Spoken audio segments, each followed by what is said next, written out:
Hello, hello. We're live, by the way. Just making. Yeah, I thought that might be the case. There we go. Okay. Right. Got it. Hold on. Just, I never. All right. My camera looks like it's flipped right now. Is it? It's not flipped for me, but for people who. People are gonna see a different Daniel, a flipped Daniel. Oh, yeah. See, that's a totally different Daniel. All right, there you go. Can you guys hear Anark pretty well, just to make sure?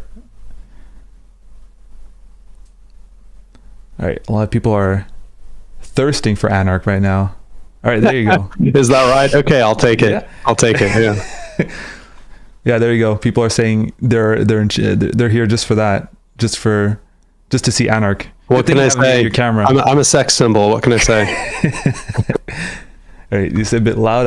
I'll lower the volume. All right. There you go. People were excited for this. I'm very happy to know that, we have an overlapping audience. Yeah. When I told people I was coming on here, I had numerous people tell me they really liked your channel. And wow. These are people like in anarchist communities. So apparently you were already giving off the vibes well before you had your coming out of the closet moment. coming out. Yeah, my coming out as an anarchist. Yeah, right. like I made some videos like as like leftist art, but never like, sometimes I would slide in that I'm anarchist, but I would never like come out until today. But I'm happy that that's the case. That's good. It's been, or maybe those people in anarchist communities are just very, very perceptive. Yeah, we're keyed in. We know how to recognize a crypto anarchist when we see one. Yeah. All right. Well, so many people are already asking a lot of questions in chat from what I saw. Lenore asking a really good question, saying, I've got a question about anarchism. If there's no cops, who are supposed to throw bricks at during protests? That's such a good point. That's such a good point. Wow. Yeah, I wouldn't want you to give up that hobby. That's, very cathartic. All right. Well, all right. So I had so many topics that I wanted to bring up with you, because especially for your last two Anarcha bridges, one with being more radical, or like not being radical, being extremist for the sake of being extremist, if I got it correctly. Yeah. I don't remember. I think the title's like Aesthetics as Radicalism or something, but that's basically the idea, right? Yeah, absolutely. And the also then Listen Liberals, right? Which was, and I might be wrong here, but I saw kind of an overlap between those two videos. They're both kind of me having a stern talk with some group of people, aren't they? Yeah. There's another one coming up. It'll be Listen Conservatives, and that's not a joke. That's true. Yeah, no, I saw in the comments, Listen Conservatives. Is your approach, because that's the thing, like people were talking about in the comments. For example, for liberals, do you think that liberals will actually watch that video and be convinced by it? I think the question to ask is, what are liberals convinced by when it comes to?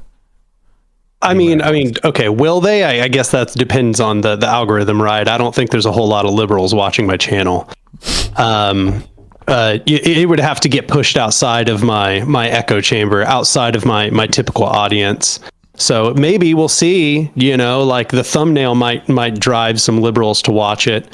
But will it actually convince them? I don't know. My experience with trying to kind of like shock liberals out of their typical perspective is that first they have to kind of lose faith in the system, because liberalism is based so much around this perspective that they are pragmatic, that they are the adults in the room, that they are the true utilitarians that are doing, what is needed in order to bring about a better society. That until they see that the system is incapable of doing what they think it can do, until they realize that more than even that it's just incapable of doing what they want, but that it is actually like formed to do the exact opposite of what they're wanting, that it's going to always kind of have some restoring force towards like an authoritarian or a fascistic sort of orientation. until they recognize that, there very few of them are ever going to question themselves. So, a few people in the comments were kind of doubtful that the approach I had taken was going to convince them. And their reasoning was just that maybe I was a little bit too harsh. But the funny thing is, that was me really holding back. Okay, I was trying not to be mean in that video. I didn't want to be cruel, because that isn't going to really convince the liberal in my experience.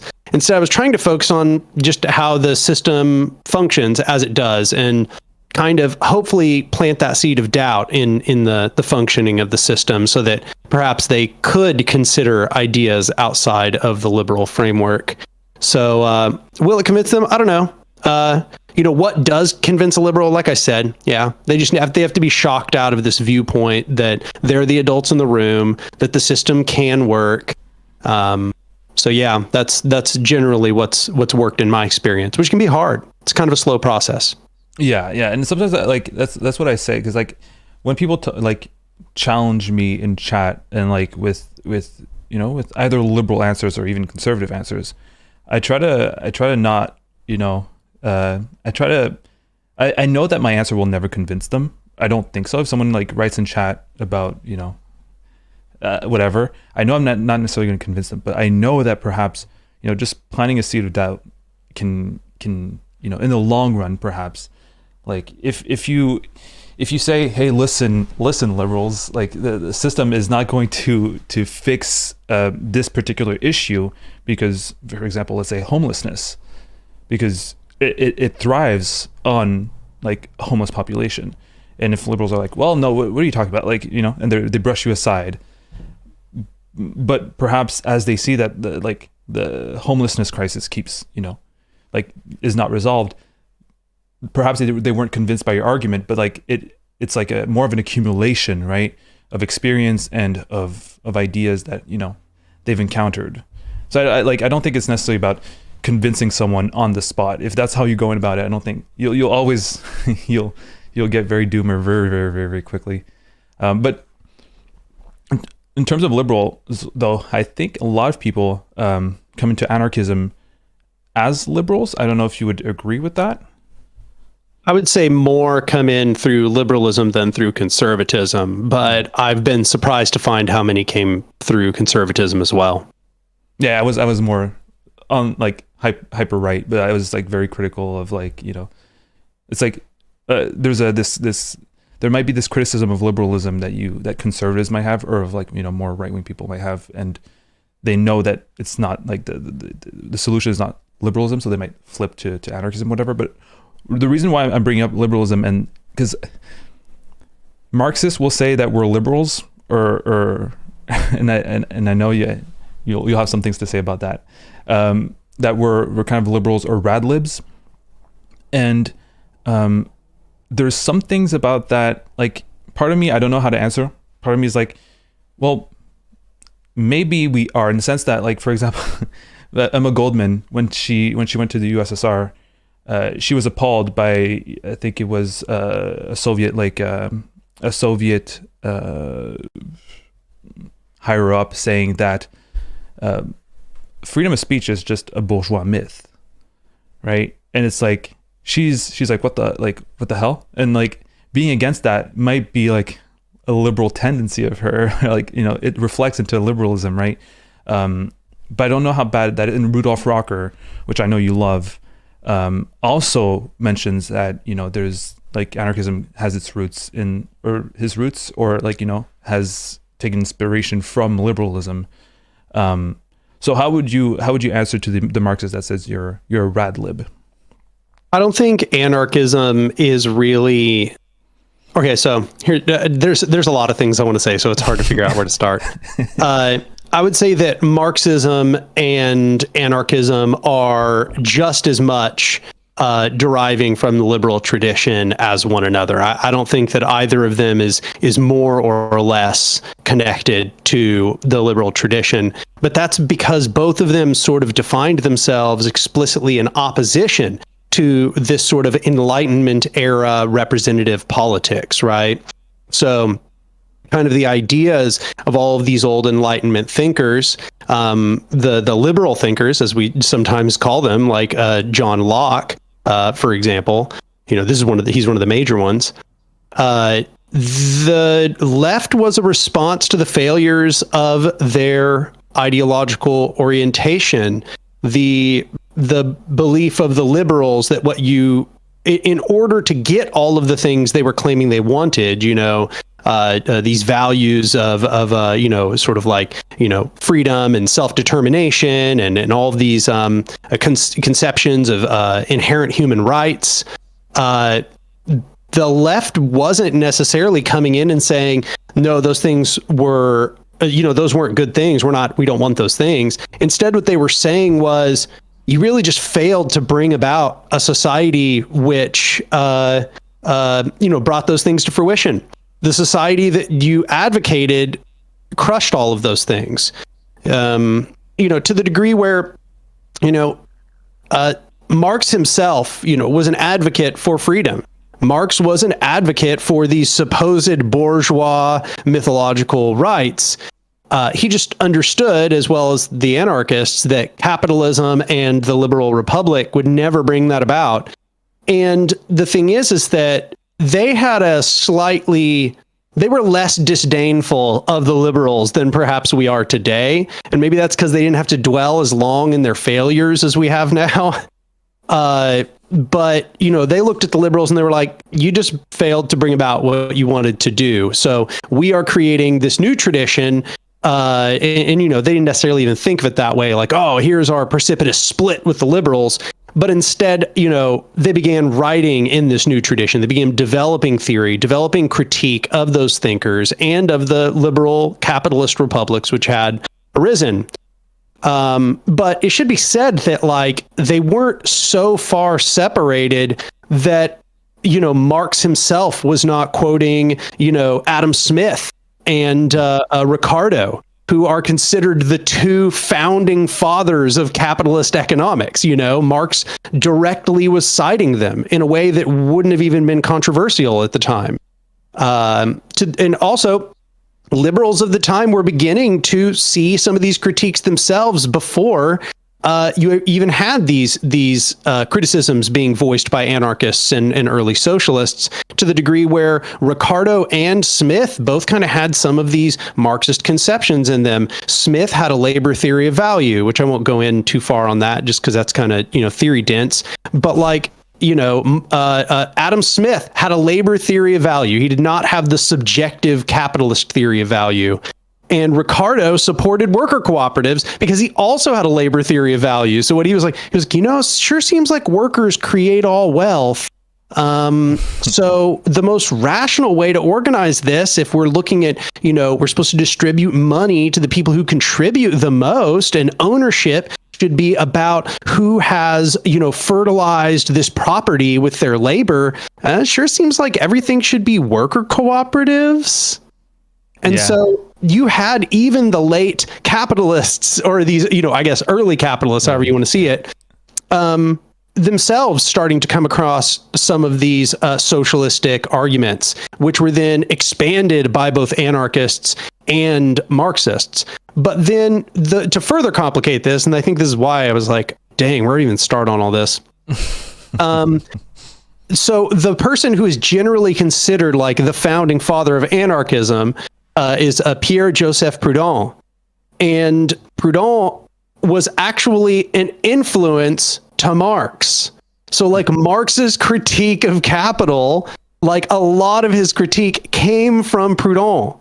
So then you're in the situation where it's like, well, if anarchists are rad libs, then what does that make Marx? Like it doesn't really make a lot of sense. I think for me personally, I would say, every era serves as a sort of evolution or refutation or response to the ideas of the previous era. The thinkers who came before, the people who set the stage, and the liberals had set the stage of that era. From the results of the Enlightenment and the expansion of capitalism across the planet at that point.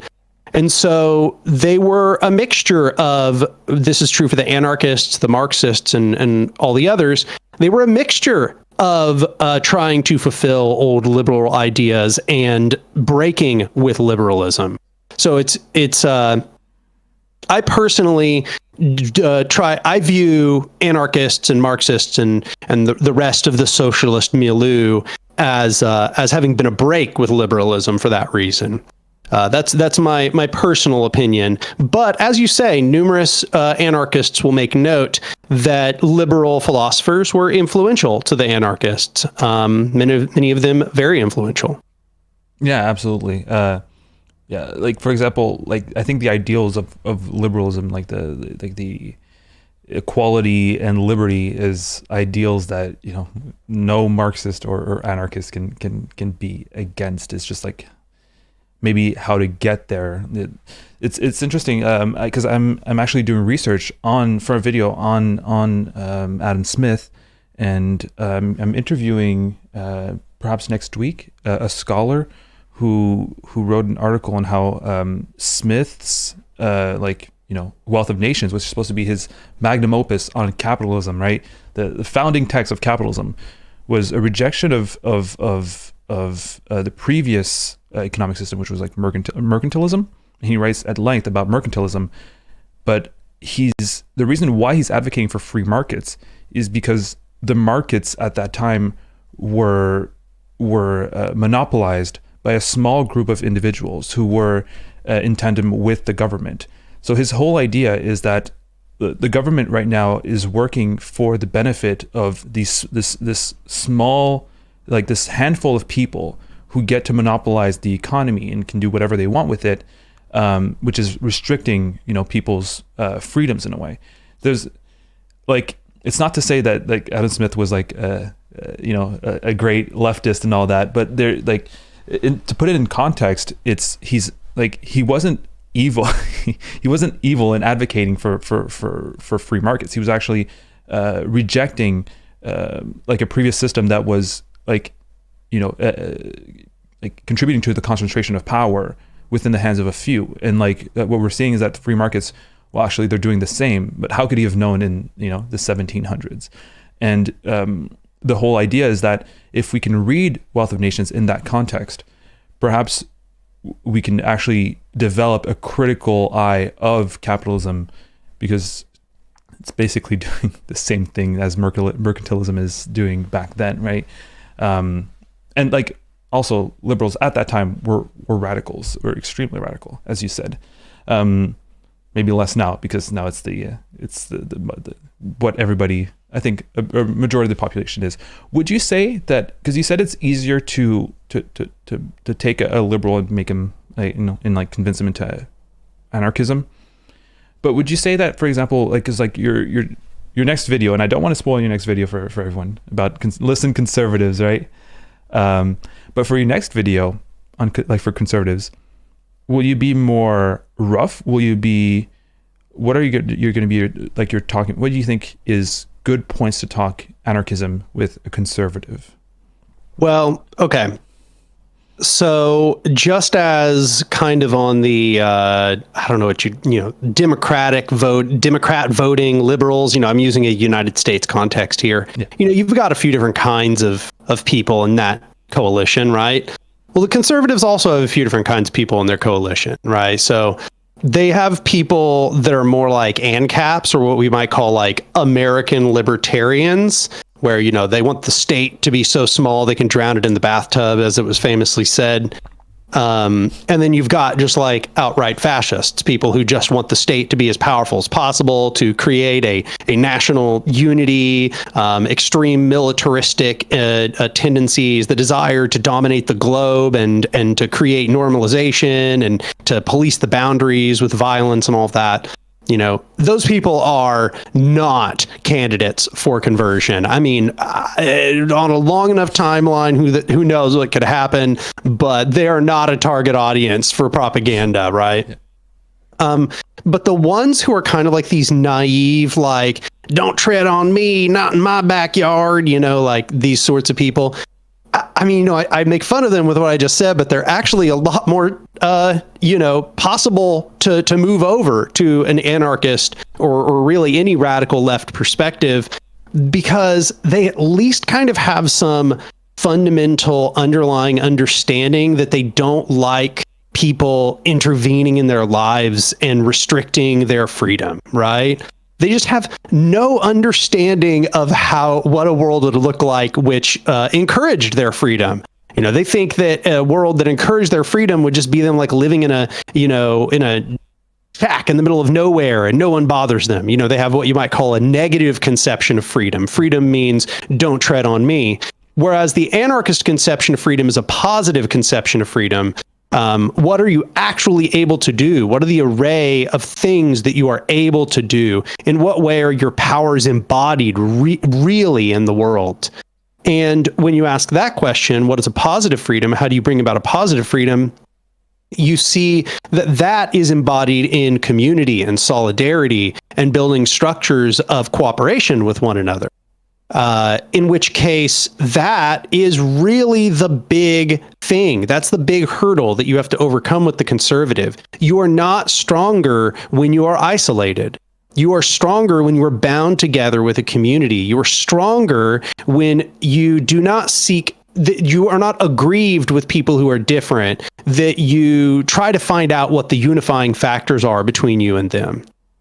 Now, part of the reason why we're so bad at reaching out to them, there's a bunch of reasons, but one of them is just that, unfortunately, the left is very much concentrated in the urban centers, and there's this sort of like urban chauvinism that takes place within a lot of left communities, where they think that everybody in the rural areas are violent, bigoted rednecks who just want to, that they're like the fascists, basically, and that every one of those kind of ANCAP, don't tread on me types is completely unsavable, and that that whole part of the world is dangerous, and so on and so on, right? These are impediments to being able to reach out to these people, to communicate with them, and to convey to them a vision of how anarchism, for example,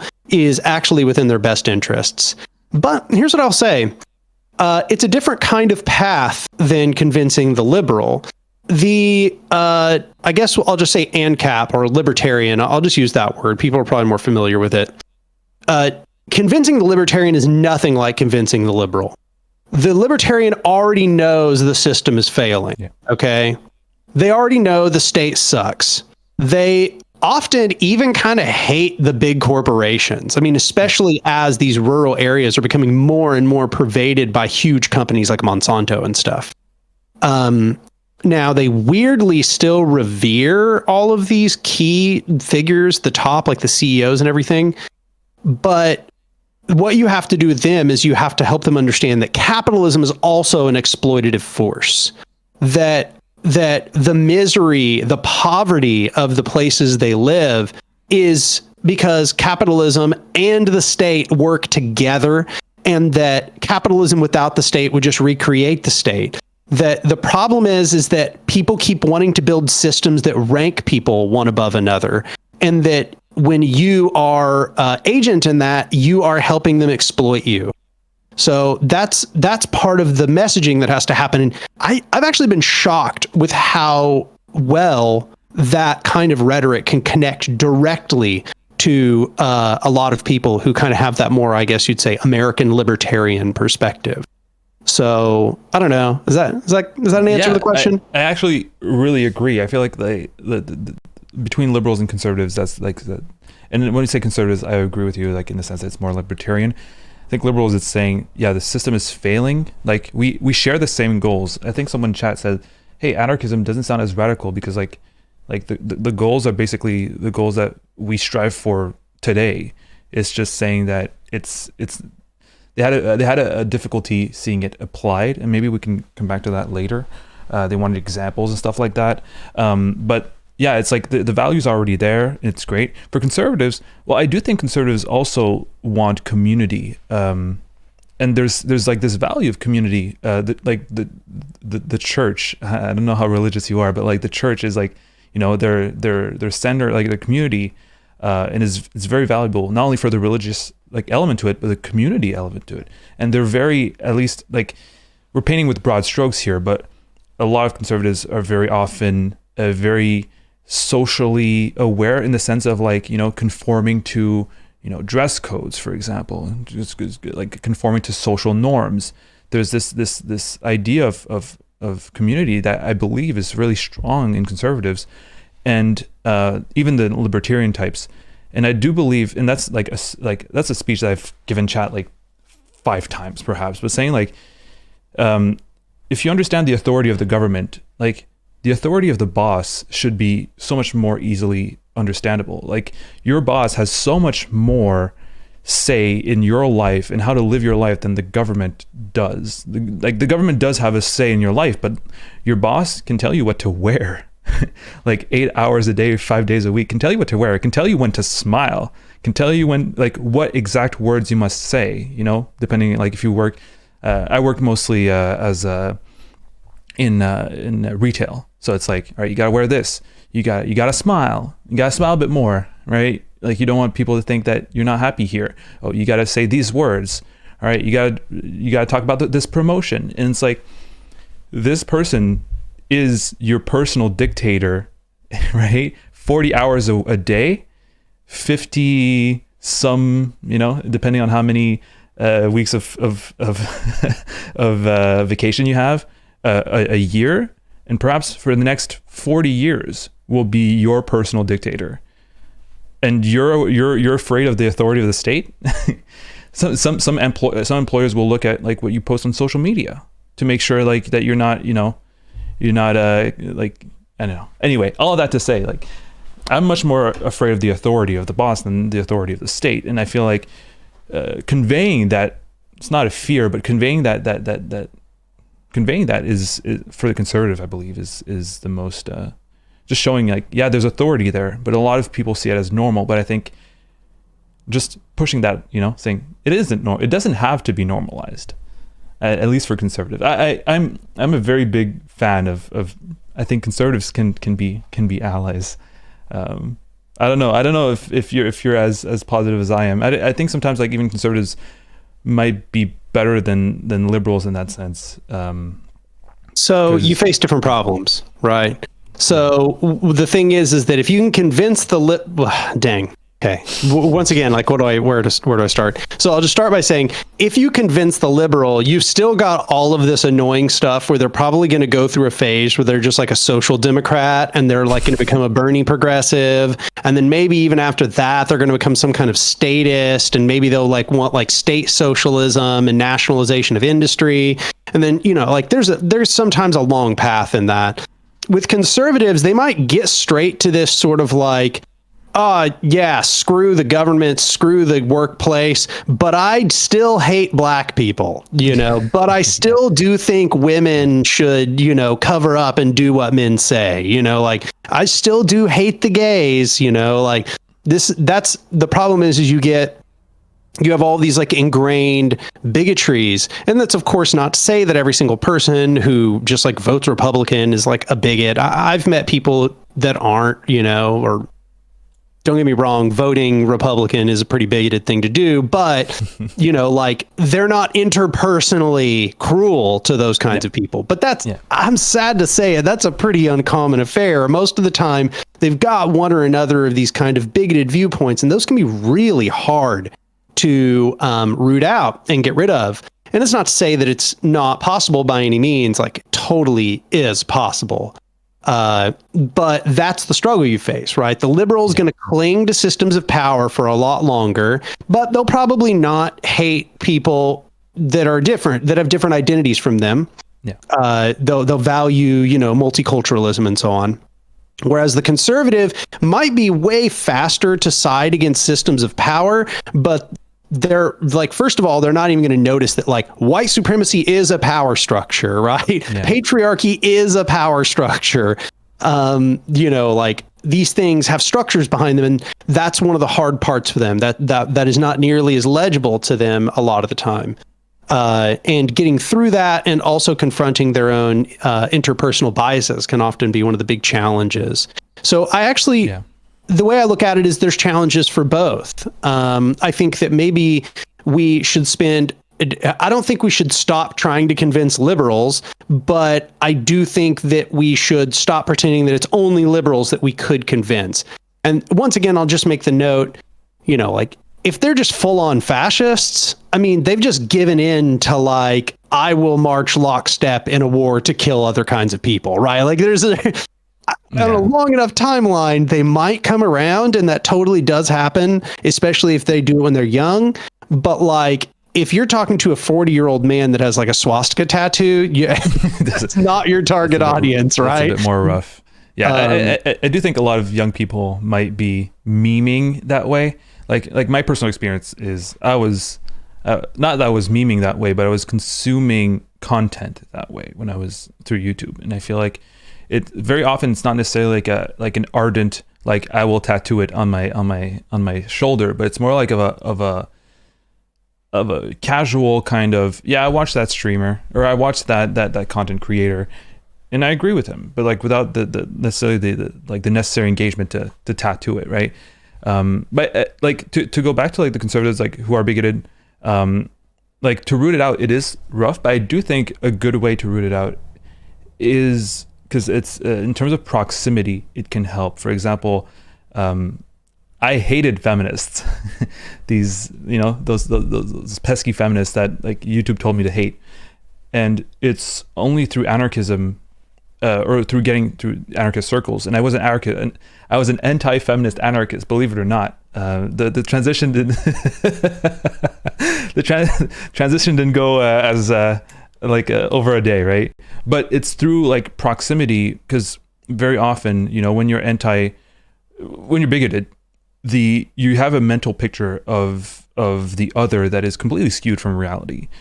To me, like the feminists are the red hair, and they scream at you, and a lot of people right now, I see it for trans people, it's like, oh, if you mispronounce them, if you if you use the wrong pronouns, they will yell at you, and they'll get really angry and all that, and it's most of the time it's not the case.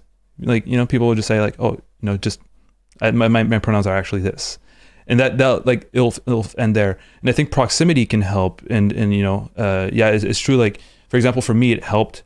And I want to segue that into the rural dichotomy, because I live in rural Quebec, and it's been a huge clash. And I've realized, for example, when it comes to criticizing systems of power, people are not that, they don't have the conditions aren't as ripe to criticize, and I don't know how to bring them to that criticism. And maybe you can answer that.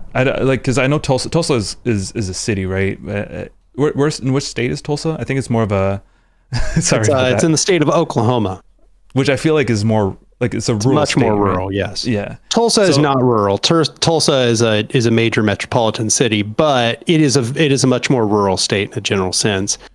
You do have a bike behind you, right? So that means that you're more in the urban center. But like, I just want to tell you, like, the conditions. Like, for example, try to criticize cops here is impossible, because everybody know the names of the cops, and they're actually nice people. If you're not like doing crime, and also since there's no protest, it's really hard to see the political function of the police.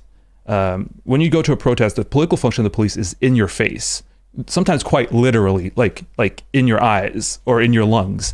But in the rural areas, the political function of the police is going to be it's going to be less apparent. And same thing for capitalists.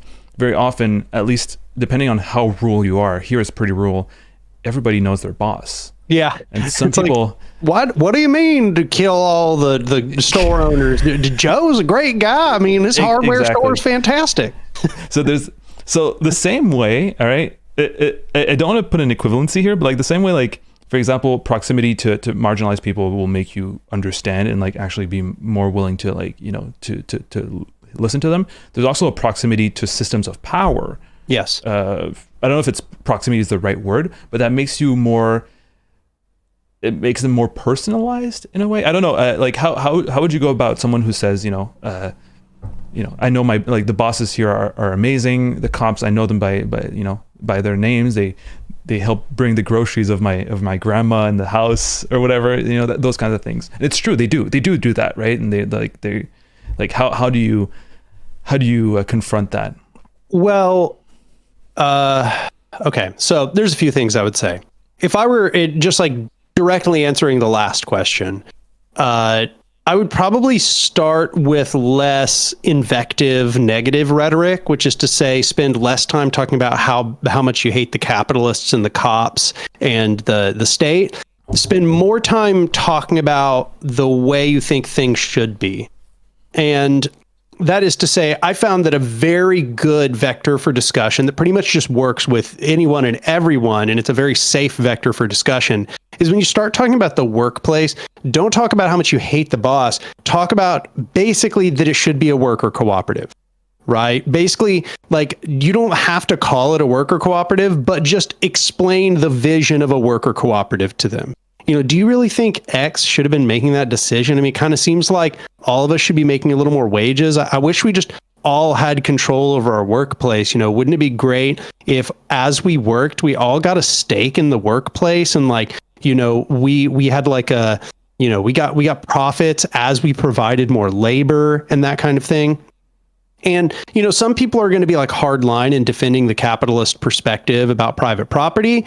And, that'll be a more difficult discussion, but I think you'll be shocked how many people are like, yeah, that would be ideal. That would be the better way to do it. You can kind of introduce them to some of the fundamental conceptions of like, to each the product of their labor kind of thing. Right. And it kind of guides them in gently. But one thing I want to say is that when I look at the political conditions of Canada and I talk to people that are in Canada, it really reminds me of what the US was like before Occupy. So when I look at what Occupy did for the United States, it was that, there were numerous things here.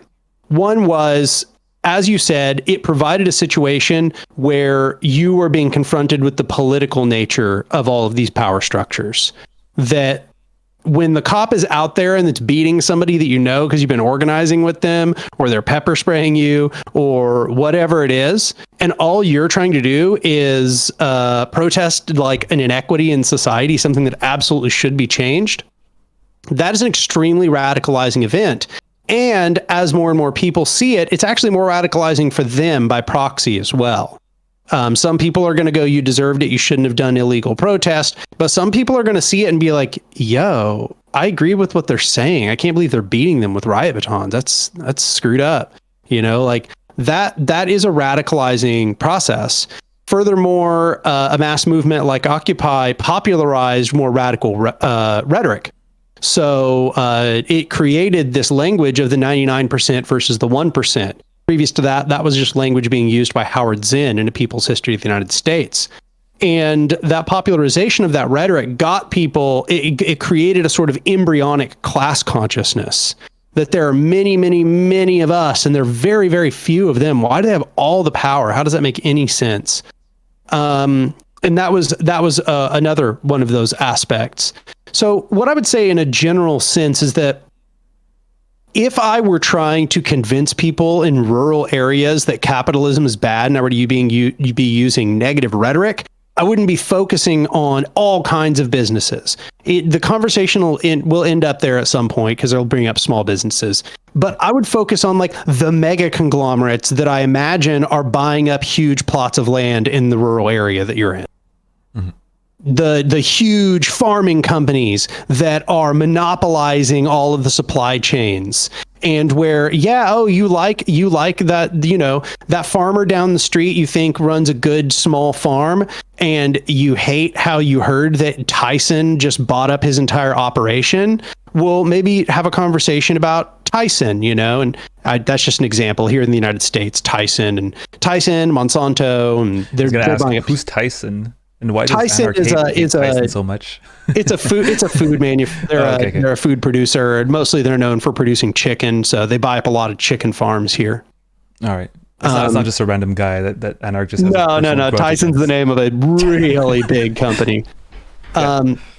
But I imagine, unless you're in a very untouched area of rural life, that the big companies, big entities are starting to buy up large portions of land, or starting to buy up, small farms, or if not buying them, then, demanding certain things of their labor practices and so on. And as that happens, you'll find even rural people start to recognize the evils of capitalism. They start to be like, sure seems like when these companies get big, it's bad. Yeah. Or for example, here in the United States, we have lots of Walmarts in rural areas. So people have kind of a mixed relationship with those Walmarts in those rural areas. Those Walmarts are often the only business in town that provides any jobs. And so they're kind of like grateful a little bit, but also in order for that Walmart to have come in, it had to destroy all of their small businesses. Yeah. So then they also kind of have like this like cultural resentment, right? And they are subjected to the labor practices of an enormous mega corporation, as opposed to Joe down the street who runs a hardware store. So that's what I would say. Focus more on a positive vision, focused on the biggest bad players. And in a general sense, probably Canada's political culture is not going to turn until you have a big protest movement that is focused on class consciousness. Yeah, but like our protest movements usually mirror your own, so like we're just waiting on you guys. That's all. Damn. All we're waiting okay. for. Well. Yeah.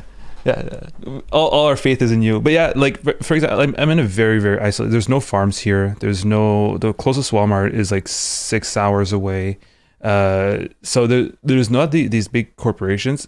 But I do think like you can still have that rhetoric of positive. Like, what do you think about like using capitalist goals or capitalist rhetoric to, for example, I'll give you this.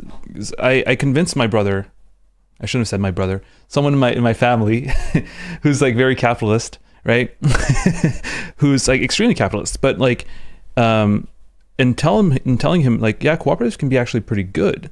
And like how I did it is using more capitalist minded goals, in the sense that like, all right, right now one of the struggles we don't have big corporations taking things up, but what we do have is a labor shortage, a really strong one, because like all the young people, because there's no corporations here, they all leave for the city to get jobs, and here there's none.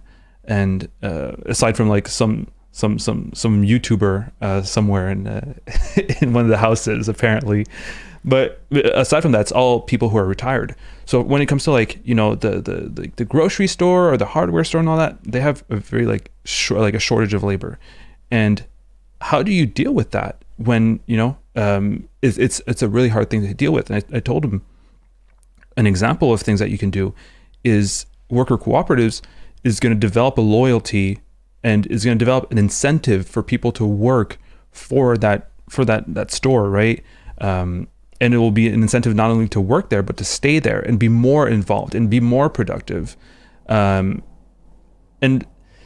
though, yes, it's true, it's still capitalist-minded goals, right? It's just like saying it'll be more effective. It's like a better form of capitalism. It'll be the like, you know, the worker-owned co-ops are the ones that are, you know, workers are more dedicated to their work to make the business go, you know, the line go up in the business. So I don't know, like how do you think that there might be a harm in the long run with that rhetoric, or maybe perhaps we're not even there and thinking about it? I think we're so far away from the goal. I think that the way I look at it is this: if you can convince people of those sort of like preliminary points, it's going to be way easier down the line to then kind of push it out a little bit. So, you know, you start with this, as you say, some sort of rhetoric about worker cooperatives are more productive. And they actually are, by the way. They actually are more productive by scale. That's what studies show.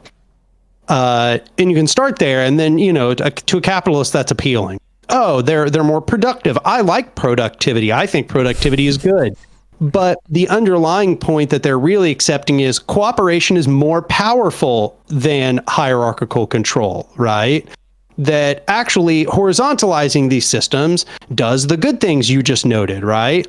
And then they can, over time, perhaps internalize that the real goal here is actually that horizontalizing. That's actually the good thing we're trying to do. Productivity is just an outcome, but cooperation is the real goal. And so I think that's really more what people will tend to internalize there. And I'll also say this. If all they do is radicalize and become like a mutualist or something, and that's the furthest they go, it's way better that they're like a mutualist than a capitalist. You know what I'm saying? Like, so yeah, no, I think those are good approaches. You meet people where they're at and you ask yourself, how far can you pull them towards a more liberatory ideology? And you don't try to pull them further than you know that you're going to be able to. You pull them as far as you think you're going to be able to. You try to plant seeds that hopefully as they grow will produce cracks in the edifice of their previous thinking. So that's the way to approach it. I do have a question though. I mean, how are people being employed where you're at? Right now, at least for right now, the businesses are having a lot of issues because of that. Wages are going up because of the power dynamics now. Wages are going up in bigger factories because I live. It's more of a maritime kind of place. Actually, there's a new phenomena going on here is that there are hiring workers from the South, flying them here and giving them work for 3 months and then flying them out. And it's been an interesting conversation with people to talk about that, talk about consent in within capitalist relations. It's a lot harder because it's either Mexicans or people from Guatemala, or at least the ones I've encountered. And my partner speaks Spanish. I don't, but we can actually have discussions with them. But they're working 12 hours a day, six days a week, usually minimum wage. Their plane ticket is paid and their lodging is paid. And a lot of people are like, "Oh, we're doing them such a great service because they're not making any money in the South, so we're really helping them out here." And but at the same time, it's easy also to tell people conditions are not that great. Well, there's a reason why nobody wants to do that job, these jobs here, right? And I'm sure there's work to be done, and there's potential there to say, don't you see that what we're doing is the jobs that we don't like, we're just relegating it to people who don't have the means to say no. And there's something kind of perverse and kind of bad in saying that we are helping them out by giving them the jobs that we don't want to do. There's kind of something that's but it's hard because we're not a very socially, at least the people that around me are not super socially aware, but it is a situation that can lead to conversations, right, about the ethics of employment, or the consent employment within. And I know I'm sure in Oklahoma you also have that, except that they're and that's another thing. They'll say, well, they're housed, they're flown here, and it's regulated. It's not like in the United States where they work under minimum wage, and it's they'll use that to compare and justify their conditions here. But it's and I was about to say you can actually also say they're unionized, these workers, but they don't want to say anything because they're afraid of being sent back home. If they're sent back home, that's a lot of money that or a lot of potential money that they're losing. And sometimes I use that rhetoric of it sucks for them because they can't speak up a word, and that's to the advantage of the bosses. I don't know if they're actually if they're being unfairly treated compared to the local workers. But one thing I do know for sure is they can't speak up. They don't even speak French anyway, so that does harm the process as well. So you said they are unionized, though? They are unionized. I don't know how effective the union is with foreign workers. Just the language barrier in itself is something that hurts. The fact that they're not permanent, the fact that they're there for like sometimes 2 or 3 months only, might hurt as well. But even if they are unionized, they don't. From what when I've spoke to them, or when I spoke to them through my partner, they told me like, oh yeah, no, we don't want them to be angry. We don't want the bosses to be angry at us, which is completely understandable. You know, they're making they're like, yeah, we can work 3 or 4 months and like we're good for the rest of the year at home. So we do not want to, like, even if we finish the contract, we want to be called back next year, which is understandable. Like their situation is very understandable, and I won't be like, guys, you need to rise up. Come on. They're afraid of losing they're afraid of losing that opportunity. So, but in terms of rhetoric, it's been like, it's a situation that, you know, that is conducive to sympathy from people. Because in this rural area, at least, there's not that much interpersonal. There's like, of course, there's how do you call it? Micro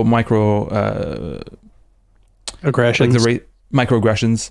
But people, at least we're such an isolated country, or isolated like area, that people will see like people come from other countries as something, for better or for worse, exotic and like actually like cool. Which is why it comes with microaggressions. Like, oh, where are you from? Where are you actually from? So it was like these kind of things. But aside from that, there's no, at least from I feel like I'm aware of that. Like, there's no hate crimes, and people are usually they're very happy when, because Mexicans all come, like they're like, there's like 20 of them workers. They go to grocery stores, they go to local, you know, local places, and they buy a lot of either food for the week, or, you know, so they're contributing to the economy, which people are usually grateful for. And there's, at least in that part, it's easy to get sympathy, because a lot of them have like pity them in a way, which can also comes with its, you know, there's good and bads from that. But anyway, where was I going? I was going to ask you that question. Yeah, how would you, in that context, instrumentalize that situation to bring class awareness in a way? Yeah, well, I mean, you're in a situation where it's going to be a lot more challenging, and that's mostly just because you don't have a lot of abusive hierarchies that are taking place there. Obviously, there are those that you know, we've discussed, and those are prevalent, but they're normalized for a lot of people. What you have to do is you have to find the place that the sticking point that produces displeasure. That's the place where people feel misery based on their conditions. I guess another one I would ask is like, is there ecological destruction that's taking place nearby? That's another thing. Yeah, there is this factory, but it's not populated enough to. I know that like some forests are being cut down, but they're doing it in the back of my area. You don't see it, you don't even hear of it. But in this is probably the best angle given what you've told me so far. I mean, obviously the factory probably sucks. I mean, there's probably no factory that doesn't suck, right? Yeah. But are you telling me there's also logging taking place? Yeah, there is. Yeah, so that's if I were in that area, I would probably take a more kind of ecological approach. I would probably be focusing on those issues, be focusing on how the logging is going to destroy the natural environment. People in rural areas typically have a lot more appreciation for the natural world because they're kind of surrounded by the natural world more often. Exposing people to what is happening on that front is probably a very good way to go. And linking it to a broader ecological struggle may be very important. So, one thing that, one of the organizations I'm part of here, Scissortail, we talked about how there are different fronts. And the different fronts you want to approach the people in those areas differently. So Here in Oklahoma, the rural front, we decided that the best rhetoric was going to be based around Christian anarchism because of the church, as you said, and social ecology or eco-anarchism, you might say, right? And it's for the first reason you said, which is that the church is almost always going to be a center of community in rural areas. And coming into those areas and being like, I'm an atheist or something, that's just never going to work out. No God, no masters. Yeah. No God, no masters is not a tagline that was developed for rural areas, I got to tell you. So probably introducing them like Leo Tolstoy or some kind of Christian anarchism might be a good start. And also some form of eco-anarchism or social ecology. In fact, in that sort of context, you may be best off calling yourself a social ecologist or introducing them to like Murray Bookchin or talking about Rojava, or linking it to indigenous struggles and the destruction of the Amazon, and helping people see how this ecological destruction is going to ruin the environment that they're embedded in. And it's true. That is the ultimate outcome of all of this, right? Is that because I imagine it's probably beautiful. I haven't been there, but I'm just guessing that it is. Sounds like it's mostly unspoiled wilderness. Yeah, it is. And so probably people don't want that to be destroyed. And that stuff that they're not seeing, you should probably somehow find a way to make them see that. Yeah. Somehow bring that to the fore. That's an interesting thing as well, that you because you've mentioned like join your anarchist organizations, and I feel like a lot of people would. What would you say to people who are in either more conservative areas or like even conservative areas will have anarchist organizations? I imagine Tulsa, like Oklahoma is probably not a very like socialist leaning place, but like maybe Tulsa is because it's more urban, but like in general Oklahoma, still conservative overall. Yeah, I can imagine. But but you will always find organizations that are more left leaning just because of the sheer amount of population. But what about places where population sizes are extremely like small? Are small. Yeah. Like the truth is that every time I have to talk to somebody who's living in a rural area, I have to tell them, it's like, it sounds like you've got a responsibility to do some work yourself, like you probably are going to have to be the one to get this ball rolling. And it doesn't mean that you'll always be the one doing it yourself, but it's very likely that you're going to have to get it started. If you're asking me this question and there's no organization in your area and you're the only anarchist well, sounds like you've got some work cut out for you. You better get started creating more anarchists, or at least, trying to bring people to the fore to struggle in a way which is conducive to, reducing hierarchical power in the area and reminding people of their fundamental dignity and worthiness to control the world around them. And I think that the ecological struggle is one of those that the longer we go with climate change as it is, that struggle is going to become more and more and more at the forefront. Murray Bookchin says that is the key struggle of our time, because we've despoiled the planet so thoroughly that now people across all lines, across all class lines, gender, race, nationality, are experiencing the destruction of the environment, and it's becoming, in the language of the Marxists, a primary contradiction. It pervades everywhere, and pretty much no matter what environment you're in, the environment's being wrecked. So it also links you in with a bigger struggle. And in a sense, you can take a lighter title as well. You could call yourself like a communalist or something, or a social ecologist, not nearly as scary as the word anarchist. But, I would say starting to hand out information, create either flyers or print zines, which are very easy to do. And then table those in at public areas, or when there are big get-togethers, provide that information to people. Maybe start a little reading group and try to advertise it in your local area.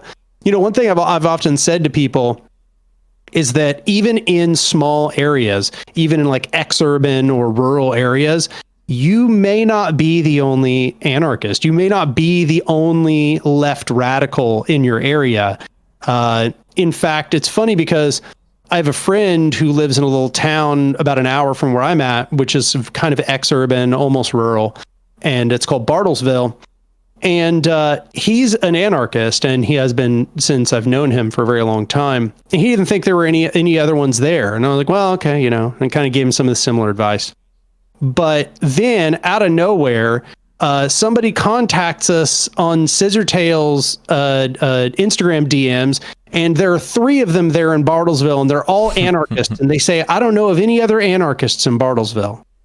And it's like this. You usually just don't know what kind of people are surrounding you, right? You just, like, even in small towns, you know, you've only got 1,000, 2,000, 3,000 people. You may have other radicals there who are thinking the same thing as you. Like, oh, I'm the only one for you know, 50 exactly. miles. You know, it's like, well, no, just people just don't say it in polite conversation. It's not like everybody's going around being like, oh, there's the town anarchist, you know? Yeah. So I would say establishing a place where those people can meet and where people can have be, you know, educated with a radical perspective, where they can learn more. That's one of the big keys in starting this all. Yeah, I do. It's something that I've been advocating for a lot, is at least like a physical space can often very much help. And can be less intimidating, like a public space obviously can be less intimidating for people to gather and maybe like go to it. Like could be a cafe, and like historically this is like, you know, like cafes and like public spaces have been really conducive to like not only like be a good meeting ground for people to like just exchange, but also like to anchor your movement, or not your movement, but like in that case like your group into the community, in like make it material, not just like we're just a bunch of people, like we're actually meeting at this place, and it allows people to join. And maybe in that case, I don't know if anarchist is the right, because some people will like, some business owners will say, yeah, we're not having a anarchist like, you know, especially in small towns, that's kind of scary for a lot of people. But like social ecologists can be a good way. And maybe at least that's been my experience. Like you will have to encounter and meet with and work with a lot of socially minded liberals, who are liberals because of more like because that's like, you know, the only option out there. It's the only how do you adult option, as you say. But I don't think that necessarily means that they can't, you know, help work with you, and that working with you won't actually, you know, radicalize them either. It can be a good thing. And also another thing I would say is put your hopes down, because if you think you will gather people and like, you know, cease the means of productions in what's it called, Bertleville. It's not Bertleville. Sorry. It was Bartlesville, but I think I actually like Bertleville, so I'm gonna really? Tell him that's what I'm gonna call it. Exactly. Now. Bertleville. But like, yeah. you might like, that's the thing. Like, at least here, sometimes it's really easy to like get burnt out or get very discouraged from people's conservatism, and you know, I think really focus on positive wins, or at least just the fact that you've met people, because it can be very hard, and can be the amount of times that my partner and I were like, let's get out of this place, let's get out of here, we can't do anything with with people here. And it's like the median age here is 56, so it's like a very older population. So even then, when you're talking about them, about capitalism and all that, it's like, oh, that's really cool. Well, that's good for you guys. You know, keep doing whatever. Like, we love seeing young people in politics. Keep doing. Don't forget to vote. You know, that's the kind of the kind of things we get. Like, I mean, as long as like they're not throwing rocks at us, I guess that's a good thing. But yeah, I think like reduce your expectations, because else activist burnout, and like it might toil on your mental health as well. Yeah, At least plan at your capacity. That's what don't plan for beyond your capacity. Plan at your capacity. You know, part of the reason why I would suggest like printing zines or doing a reading group is literally one person can do that, right? Yeah. So, yeah. Don't go out organizing marches and protests. You'll be very. You've got like 150 people in your town, and you're trying to get a march together. Yeah. Well, I mean, if you have 150 people, if you're alone, it's already like almost a percent, like 1%, right? So it's like. Oh yeah. Right? So that's actually a very anarchist town. Yeah, exactly. More anarchists than most towns. Yeah, absolutely. I don't know how long you have. Because I want to ask as well, like how you became an anarchist, but like you've said it around for a little while. Yeah, amazing. Because I want to know how you became an anarchist, but not because like most people who know you already know, because I've heard you repeat it so many times through interviews and stuff like that. But what lessons can we get from your radicalization to help people? Because I feel like that's a good way of knowing how to, the different ways. For me, it was like I've made a video. I said it is mostly books. Like I was isolated, and it's through books that I got into it. But I know it's not the case for everyone. And accumulating those experiences from talking to people and all that can inform ways of doing it, and also it images the variety in which that radicalization can take place. So tell us your story. What got you here? Every time I tell the story, I tell it a little bit different. So this time, what I'll note, I mean, given the context of our discussion, is that I started on that liberal side of things, right? So that's not to say that I didn't have any kind of reactionary or bigoted opinions, but in a general sense, I was kind of more culturally progressive, and definitely thought I was the adult in the room because I voted Democrat. And, I kind of just had this perspective like Republicans bad, that was my worldview. And, Iraq war equals bad, which of course I was right about that. I mean, Iraq war equals bad, but I had this viewpoint that, you should work inside the system, that our failure is because people just aren't working well enough inside of the system. We just need to get people to work inside the system better. We need to vote better. We need to pass better laws, and so on and so on and so on. So that was kind of my, position before becoming an anarchist. And for me, a big part of my change in thinking was the 2008 financial crisis. I know that the more years go on, this the meaning of the 2008 financial crisis it diminishes as more and more people are born and have no idea what happened in the 2008.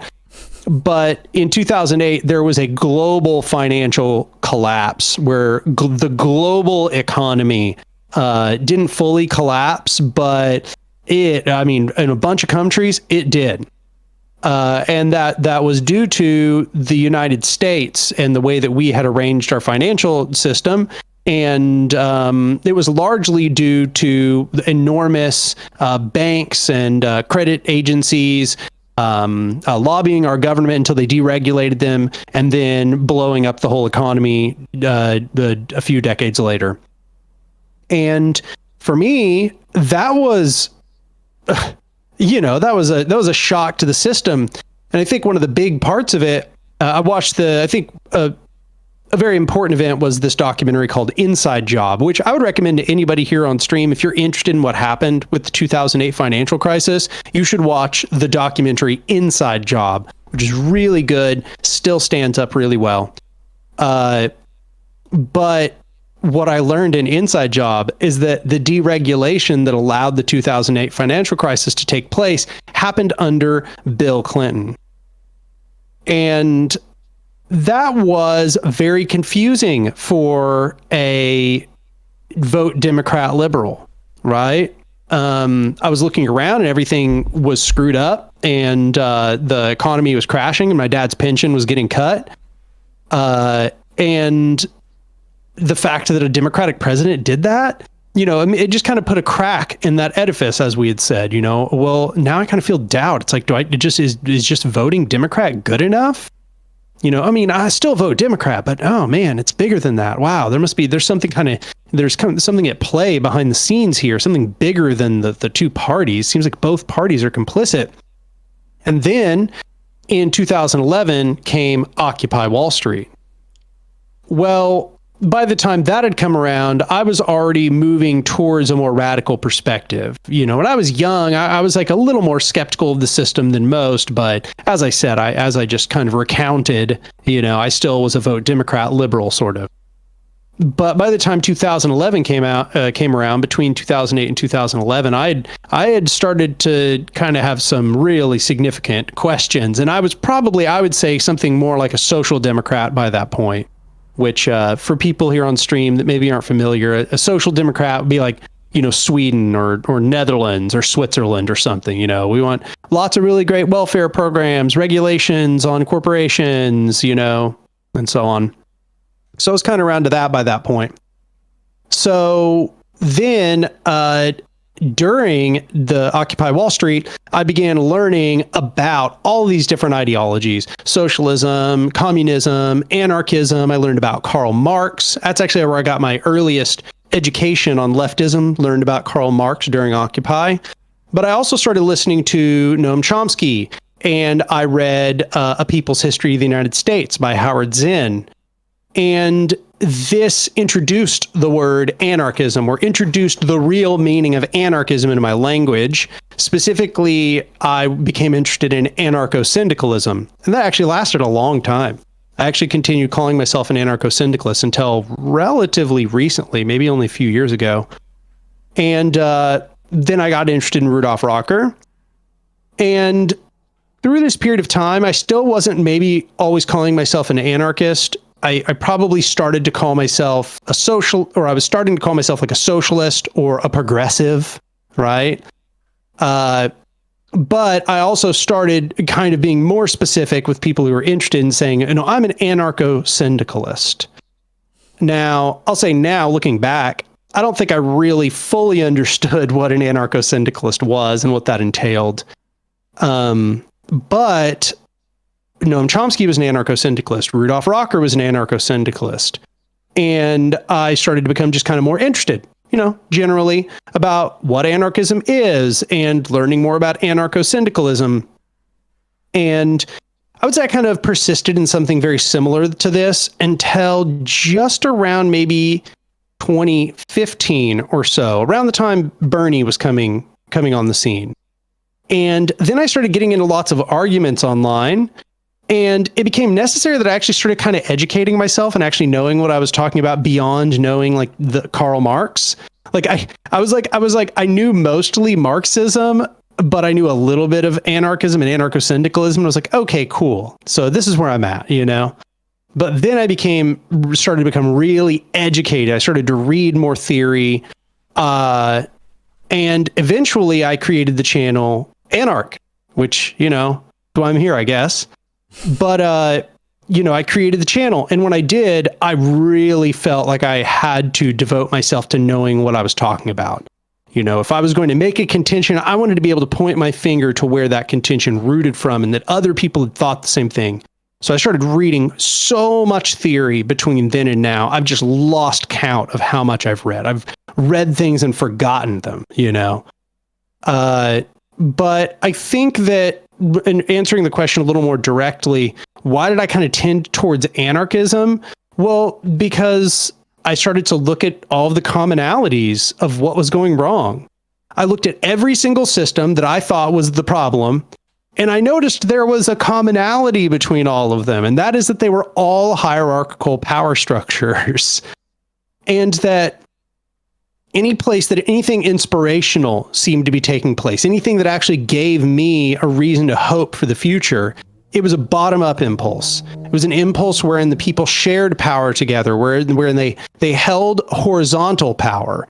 They weren't powerless by any means. They were powerful with one another. And what I realized was this was not just my sort of abstract desire that this actually was a real impulse that weaved its way throughout history, that it had every single time that a hierarchical power had concentrated, that there had been this uprising of a horizontal impulse, which offered hope, dignity, and a real potential for liberation to the people that were there. And I began to recognize that that's an eternal struggle so long as horizontal power is not able to overcome hierarchy. And that now at this point, I recognize that's because hierarchical power is the death impulse. It is the impulse of things that are dying. It is the constrainer of complexity. It is the constrainer of diversity. It tries to force everything into a rigid mechanistic mold. And that diversity is found in the impulses of cooperation and solidarity and freedom of human beings and their ability to achieve new things together. And yeah, at this point, I'm pretty much just an anarchist for life, I guess. I mean, after you have a series of realizations like that, I don't think there's any going back, you know. It's interesting in terms of like the fact that it's also your American experience, the American electoral, the failings of American electoral, the American electoral system, and its bipartisanry. You know, the fact that it's that you only have two options might actually push you towards an alternative, because there's like, for example, in Canada and many European countries, there's more than just two parties, and it's easy to say, all right, well, this party failed or this party didn't do good, I can go to another party. I can go to a more leftist party, and if that party doesn't do well, I can continue to fight for that. Like I feel like there's a better there's better more reason. Retention. Yeah, exactly. So it's interesting to see, like, in the American way, like, because, and I don't know if you'll ever branch out of this bipartisanry for that retention. No, I actually don't think it's systemically possible. Yeah, because like that's the thing, because like eventually you'll have a lot of people who will ask for alternatives, and maybe perhaps the American system will have to develop a third party, at least just to give an outlet, not an outlet, but a way for a lot of angry people to channel their anger through the electoral system. Because if it's not that, it's in the streets, or since it's America, it's with guns. So you probably don't want that. Because at least like in Canada and in Europe, very often, like, the Liberal Party is like more like it's in Canada, which with Justin Trudeau, it's more like the left, like center left, like, oh, we accept trans people. And then for people who are not happy with, I would call them like the Democrat kind of, equivalent. There's also the NDP, the New Democratic Party, which is more to the left. So if you're not happy with the Liberals, you don't have to be you don't have to be anarchist. You can, if you're not happy with them, you can go with the NDP. So I don't know. I find it interesting that the bipartisanry of the system kind of forces you to the extremities, right? And I think it might be both on the right and on the left, though the right is actually appealing to the extremity. The Republican Party is appealing to the extremity that that fall out of these, and Democrats, I don't know if they ever will.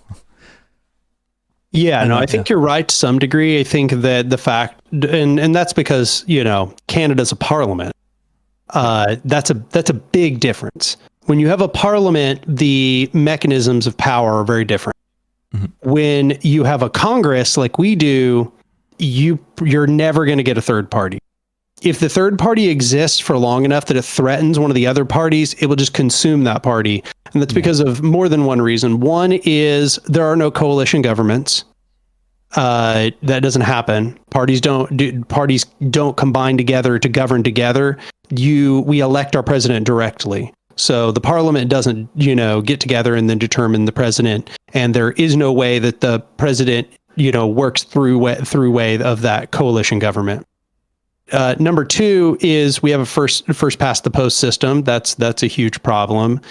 First past the post system, it creates incentives for strategic voting, and strategic voting means that people are always going to be like, you're either with me or against me kind of mentality.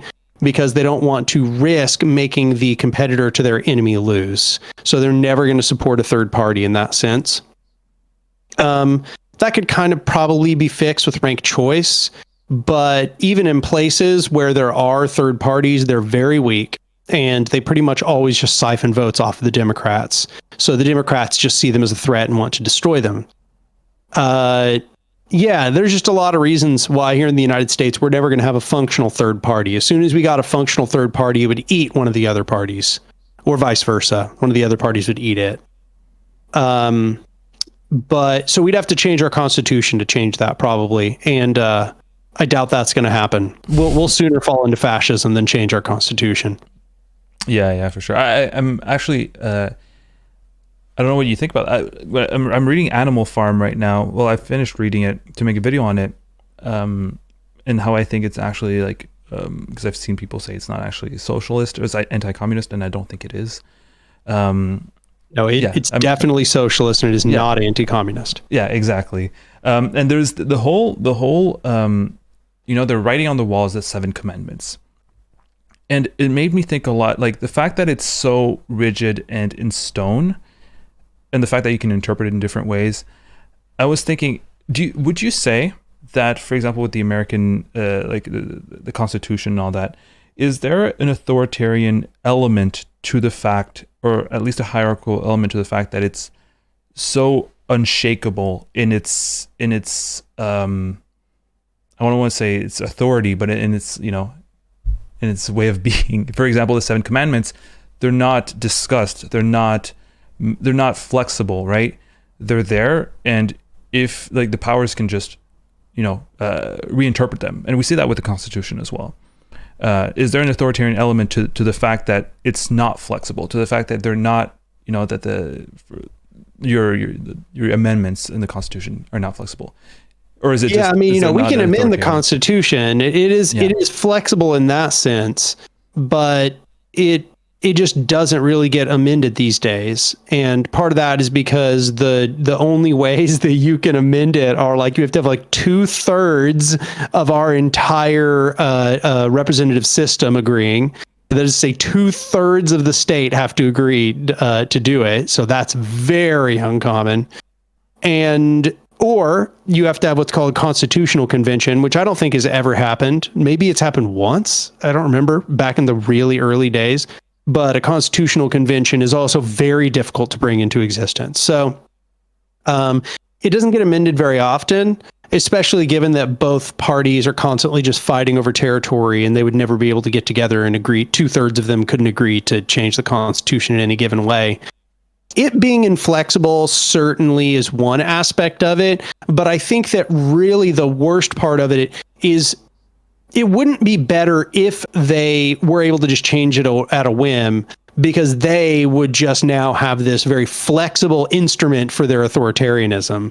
Yeah. I would say the problem is that we have no control over it, right? The masses don't have any way of really intervening on that besides electing representatives who we hope will do what we want. And of course they're not, because they don't care about us, and they have captured all of their constituencies. It's not like, if the Democrat doesn't do what I want, I'm not going to vote Republican probably. And they know that, and vice versa.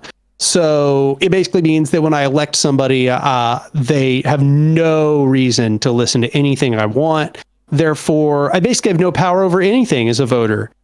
So the problem for me is not that there is this document that is a list of rules, and that those rules are to be followed until further notice. It's that list of rules is completely unaccountable to the masses, that we don't have any way to change that set of rules if we wanted to. Like, take, for example, here in the United States, where we have had consensus to legalize marijuana federally well before the first state ever did it. Okay, it's been like, I think it was like the late 2000s or something, where we had already two-thirds of the nation, more than 2/3 of the nation was already down, right? Doesn't matter what we think. 2/3 of our rulers have to agree to give us that right. Or for example, universal health care or some form of like Medicare expansion or something. There is an overwhelming majority, I think it's like 70% or something, if I recall correctly, who agree with it right now and have for a long time, well before Bernie ever came around. Doesn't matter. Doesn't matter. We don't get control over that. Our rulers get to make all our decisions for us.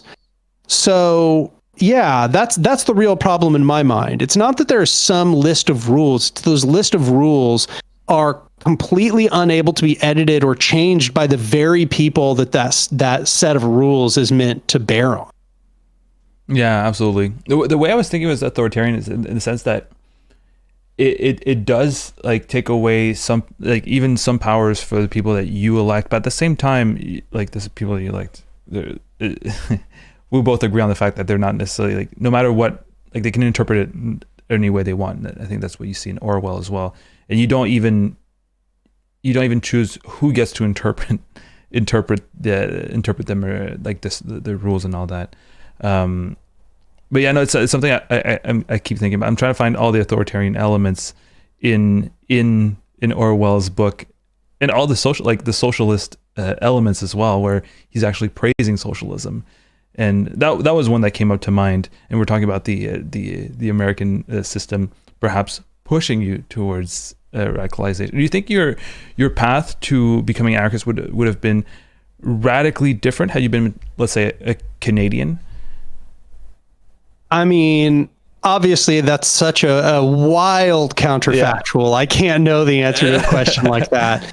You know, obviously, it would have to be somewhat different. The conditions of Canada are very different than the conditions of the United States. Y'all are nowhere near as bad off as we are, right? Like, we've got so many systems are failing at the same time in the United States. It is horrific. You know, like we are descending into fascism so fast, it's astonishing. Canada is also, you know, declining. Like there are various systems which are failing and things which are going bad, but the decline is much slower and not as much. You had more good systems in place before there was noted decline began to take place. So there's more to dismantle.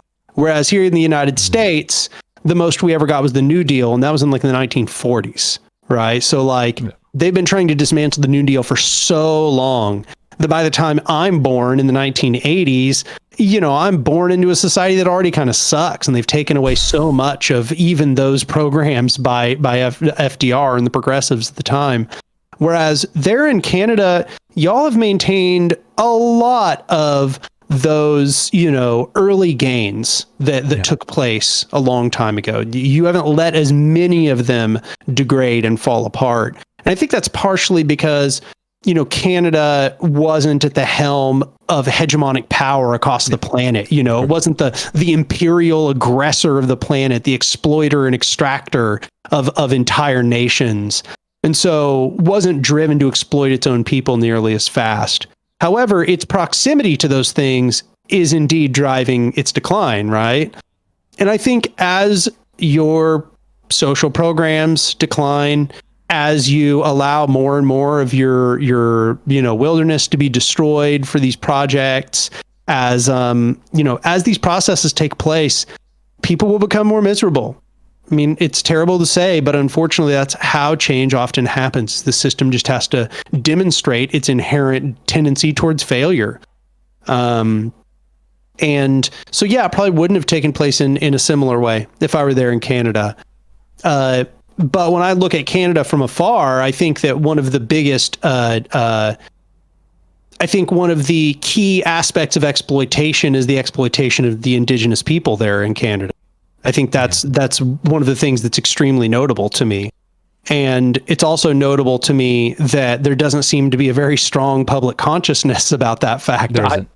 There really isn't. And it's very frustrating. It comes with a lot of prejudices and preconceived ideas about, because those communities face really harsh and it's like, even talking about it, sometimes people they get faced with their own bigotry, and it's hard to it's it makes for like really rough conversations, and it's so frustrating. For example, like a lot of times, and I feel like it's the same it's the same thing for like a lot of my marginalized communities. Their issues will be their problem. Like the reason why there's so many issues in indigenous communities, it's their fault. They just gotta stop doing crime and stop this type of idea. And it's like trying to understand, trying to communicate like systemic, and like people hate the word systemic. It's been demonized, at least here. Like the issues, it makes it like, why do you think these issues are in these communities? It's either social or biological. If you say it's biological, it's you're off the map. But most people won't say it's biological. So it's social. So what is the reason for this social issue? Most people say, well, sometimes it's in their culture, or that's it. That's veiled. That's the veiled white supremacy, right? Yeah. That's what we had for decades. That's what we had for decades. I know. It's so frustrating, and it's like, and I don't know how to deal with it, especially without wanting to isolate myself, which I already kind of have going through the rural area, right? But it's like sometimes you just don't want to engage with that, but like there's also a position of privilege of being able to not engage with that, right? So it's like, I don't know, those issues are really rough, at least for me, and I'm not even indigenous. I worked 2 months in an indigenous community as an ambulance driver. Fun fact, I don't think I've ever said that to the chat. I worked 2 months as an ambulance driver. I was 19 years old. I had my temporary driver's license, and I was an ambulance driver in a community that was only accessible by airplane. And the reason for that is my mom was a nurse there, so I had the opportunity to go. And I'm like, I don't even have my full driver's license. Are you gonna really make me drive in like a how do you call it, an ambulance? And they're like, yeah, we need whatever resources we can get, all hands on deck. If you've driven a car before, that works for us. And it was one hell of an experience. And the most frustrating thing is that, we were talking about proximity earlier, but very often the white people who were in proximity with the indigenous people were the most racist people against indigenous peoples that I've seen, despite being in the action, seeing the issues that indigenous peoples are facing, especially is up north. So it's like very remote communities that were initially nomadic, and that were in French it's sédentarisé. Sedentarized, sedentary. Yeah, they made them sedentary, to show that there are communities up north, so that it was mostly a Russian thing. If we have nomadic peoples up north, that's not considered like a populated area. So we need to have cities that are populated in order to show that we're occupying the land in the north, so that the Russians don't come. Anyway. So they forcefully made them sedentary, and it came with a lot of challenges, obviously. And it's like the people who work with and very often respond to these challenges are the most racist people ever, because they're like, well, if they only adapted and only listened to us, they wouldn't be facing these issues. And I find that super interesting, that despite this proximity, you are still very, very bigoted. It's I don't know how to tackle that, honestly. I really don't know. And like people will use that as an authority as well. I've worked 5 years with indigenous peoples. You have no idea. I have a black friend. I can't be racist. Yeah. Yeah. Well, no, it's like, well, no, actually it's even more pernicious than that. It's, I live in a black community, or I've worked in a black community. So I know how bad, how bad they can be, it's like justifying their bigotry because they've experienced the situation. How do you deal with that? I don't know. Well, I think there's kind of maybe like three distinct aspects of what I would suggest here. Number one, I think this one probably ranks highest, is find some way to help Indigenous people. I think that more than trying to figure out how to get, people who benefit from the subjugation of Indigenous people to accept them, probably finding out some way to materially benefit those Indigenous peoples should be priority number one. Demonstrating solidarity, doing what you can in order to help them. I think that's probably that's the first thing on the list. And I think I've already forgotten the third one, but the second one is absolutely, yeah. I mean, you need to spread information such that these people can recognize the facts of the matter. It's obviously going to be important. And it's interesting to me that, here in the United States, Indigenous people's struggles is pretty notable, and it's their radical actions, like, are definitely broadcasted. Whereas up there, it seems like they don't really get nearly as much notice. And when they are noticed, they're almost usually demonized. Like down here, we don't demonize them. Down here, we're like, yeah, that's fucking sweet. And then, but up there, it kind of seems like everybody sees them as like terrorists for trying to do anything to defend themselves. Yeah. And it's really like bad. Like at one point there was the blocking of the railway road for Wet'suwet'en, in support of Wet'suwet'en, and like that was perhaps one of the only things that only like protests that I've seen covered on Wet'suwet'en in Quebec, because they don't really care that much if it's outside of Quebec anyway. But like in support of Wet'suwet'en, I don't even think they mentioned in the coverage of that action Wet'suwet'en. All they did is saying, oh, it's for Indigenous rights or whatever. But what was really bad is the fact that they're blocking the railroad, and it's like when Indigenous issues are mentioned up or brought up in the media, it's very often periodically, like the same way you would see like homelessness, right? Like here, homelessness is like every same time of the year. It's during the winter. Oh, how sad is it that homeless people are outside during Christmas, So it's like it's become that I don't know how to say it, like that placeholder, or that the same like mold. All right, it's time.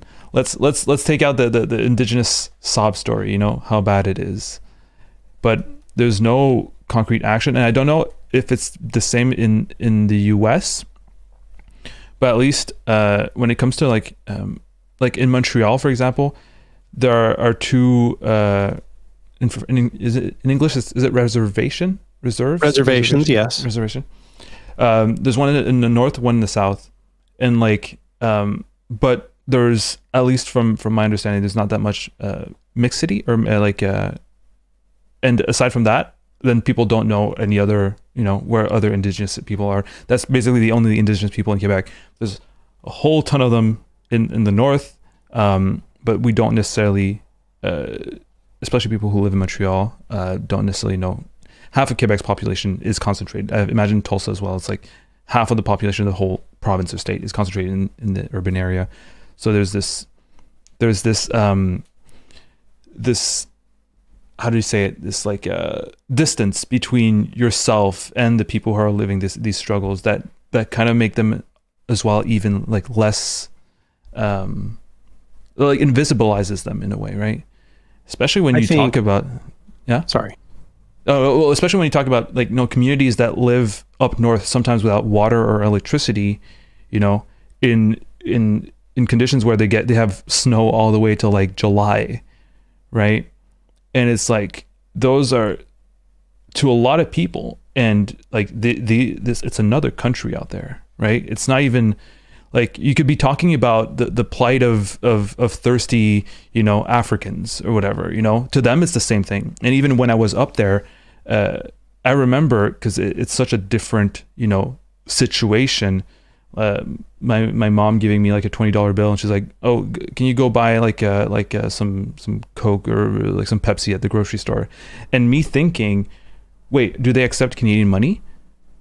Which is like such a weird reflex, but it's such a different condition. And like for a lot of people, it's just another third world, right? It's just another third world country. So there's this invisibilization, but there's also this distance. I don't know if there's that distance as well in the US. Oh, 100%. Yes. Yeah. Yes. I think one of the big differences, however, is that the indigenous people here in the United States, okay.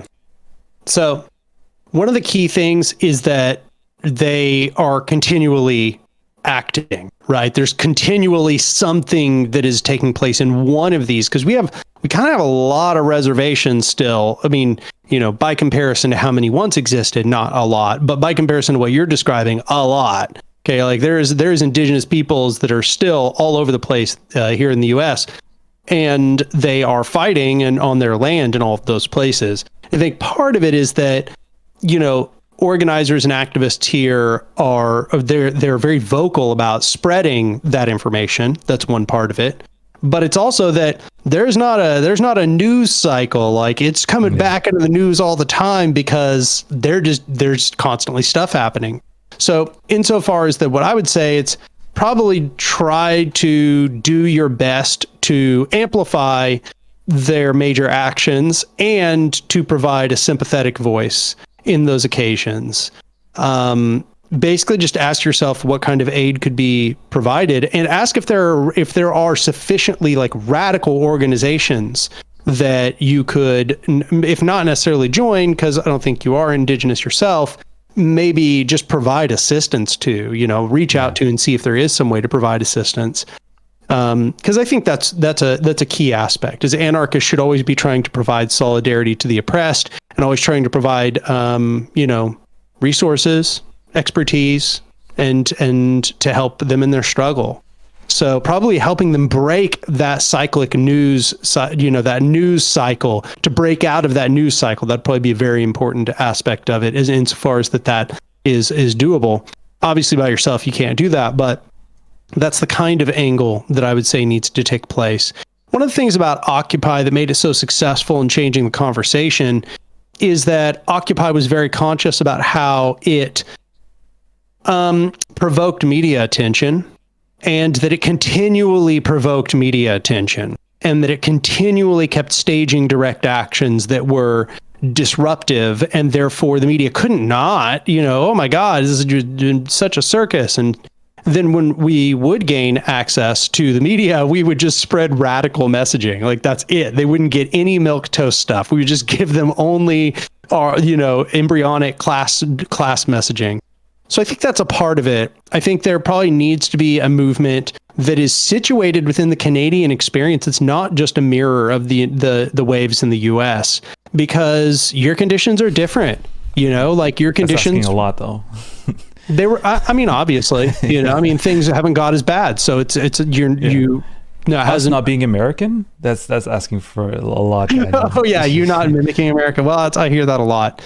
Yeah. From people all over the planet, but but it's something that needs to be done, because Canada has its own context, and the tactics we're using here in the United States are the tactics we're using after the struggle has moved this far, right? That we have advanced the struggle to this degree where these are the tactics and approaches we're using. These are the topics that we're breaching. But your situation kind of reminds me of like the US in like the 90s or like the early 2000s or something.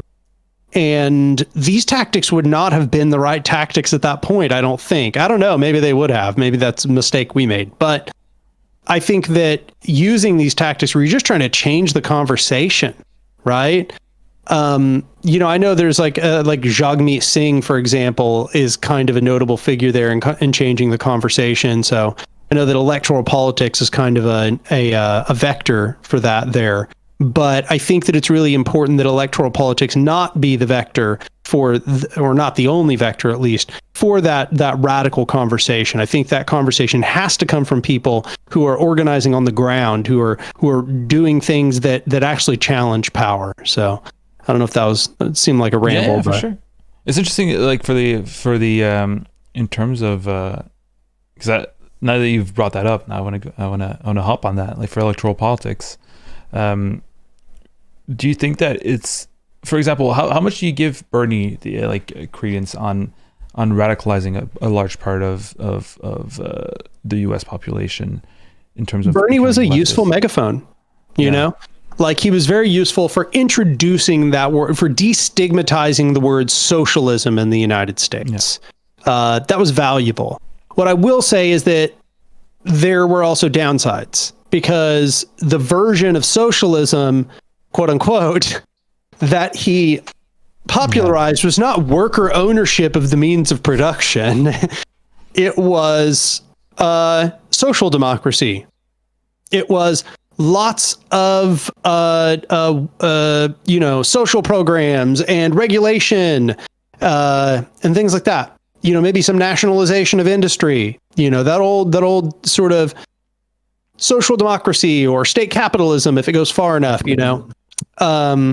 So there were ups and downs, because a lot of the socialists it created were social democrats. But it did start a radical conversation. So that is valuable. Is valuable that conversation gets started, but it's also really important that radicals, once that conversation gets started in just that exact fashion, that they absolutely do not just piggyback on that figure, but instead use this as a platform, a sort of springboard to begin a much more radical conversation, a revolutionary conversation, and to use every one of these conversations to push forward something way more radical than that figure. Because that figure will 100% stop well before the revolutionary rhetoric begins, right? Yeah, of course. And so, Bernie was helpful in what he did, but he also diverted a lot of real useful energies. He also confused a lot of people about what socialism actually means. So, it adds ups and downs. Yeah. It's interesting. I'm going to go on a rant, and I want to know what you think, because I feel like sometimes there might be a double standard. Okay, I'll preface this by saying, when I read, do you know Nerdwriter, the video essayist? Yeah. I reviewed his book. He sent me a book so I can read it before, and I reviewed it for the day that it came out.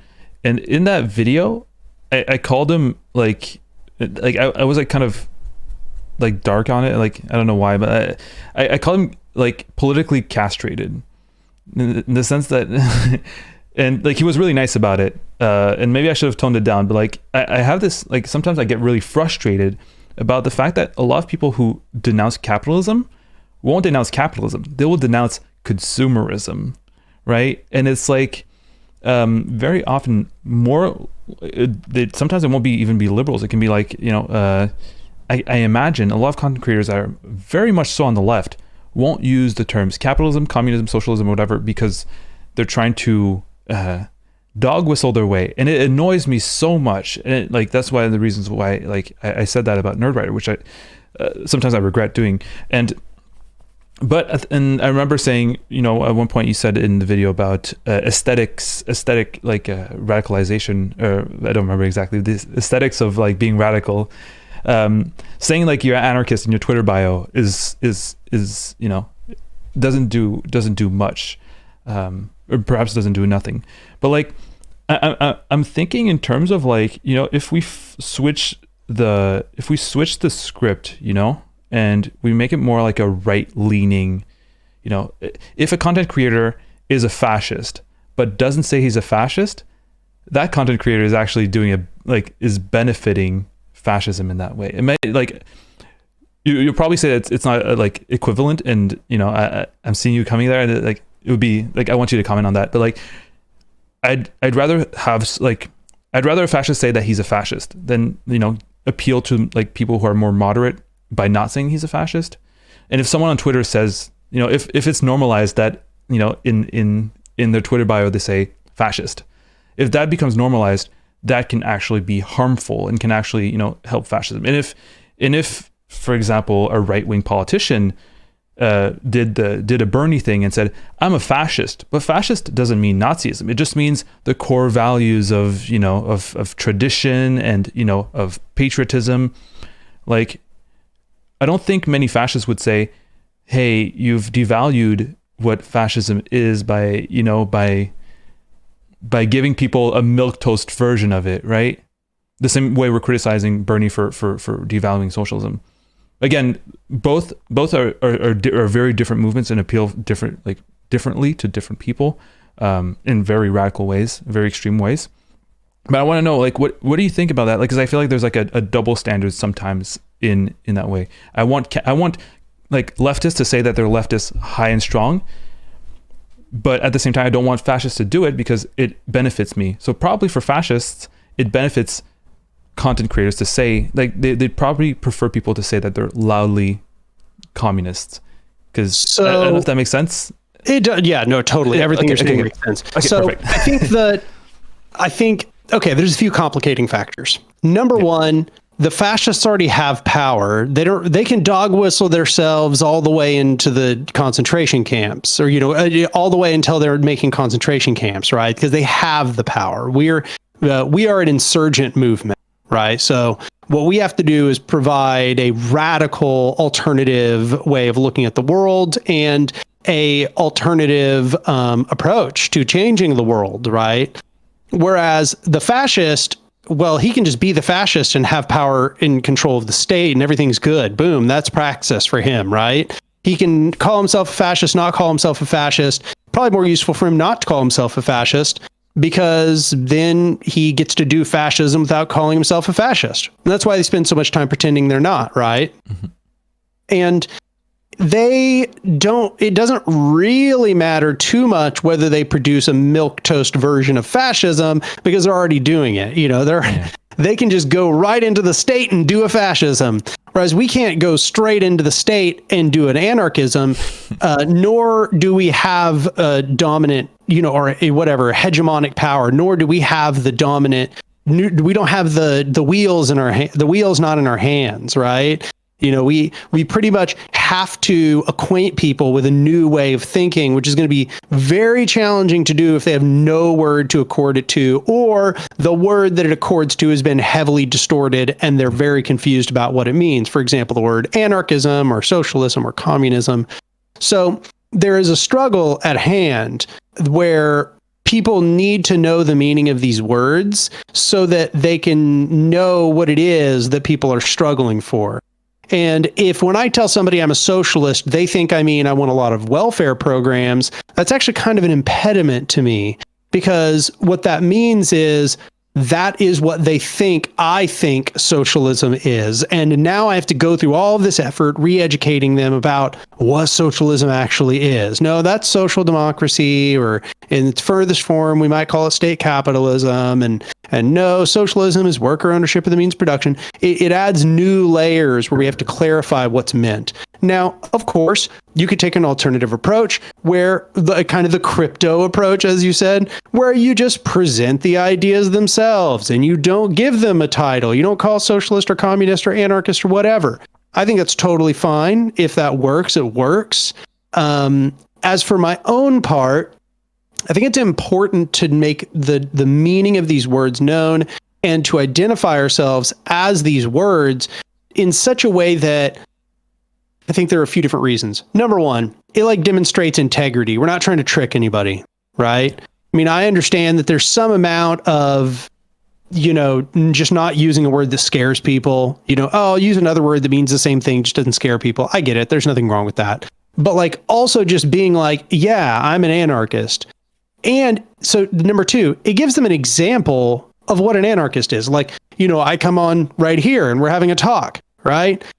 I probably don't look like what most people would assume an anarchist looks like. And I'm probably not communicating in a way most people would think anarchists communicate, because they don't know what an anarchist is. All they've had is propaganda stuffed down their throat. My very presence and my open avowal of being an anarchist kind of provides a new image for anarchism to people, and that's valuable to some degree. So I'm being honest about my intentions. I'm giving them an image of what an anarchist is.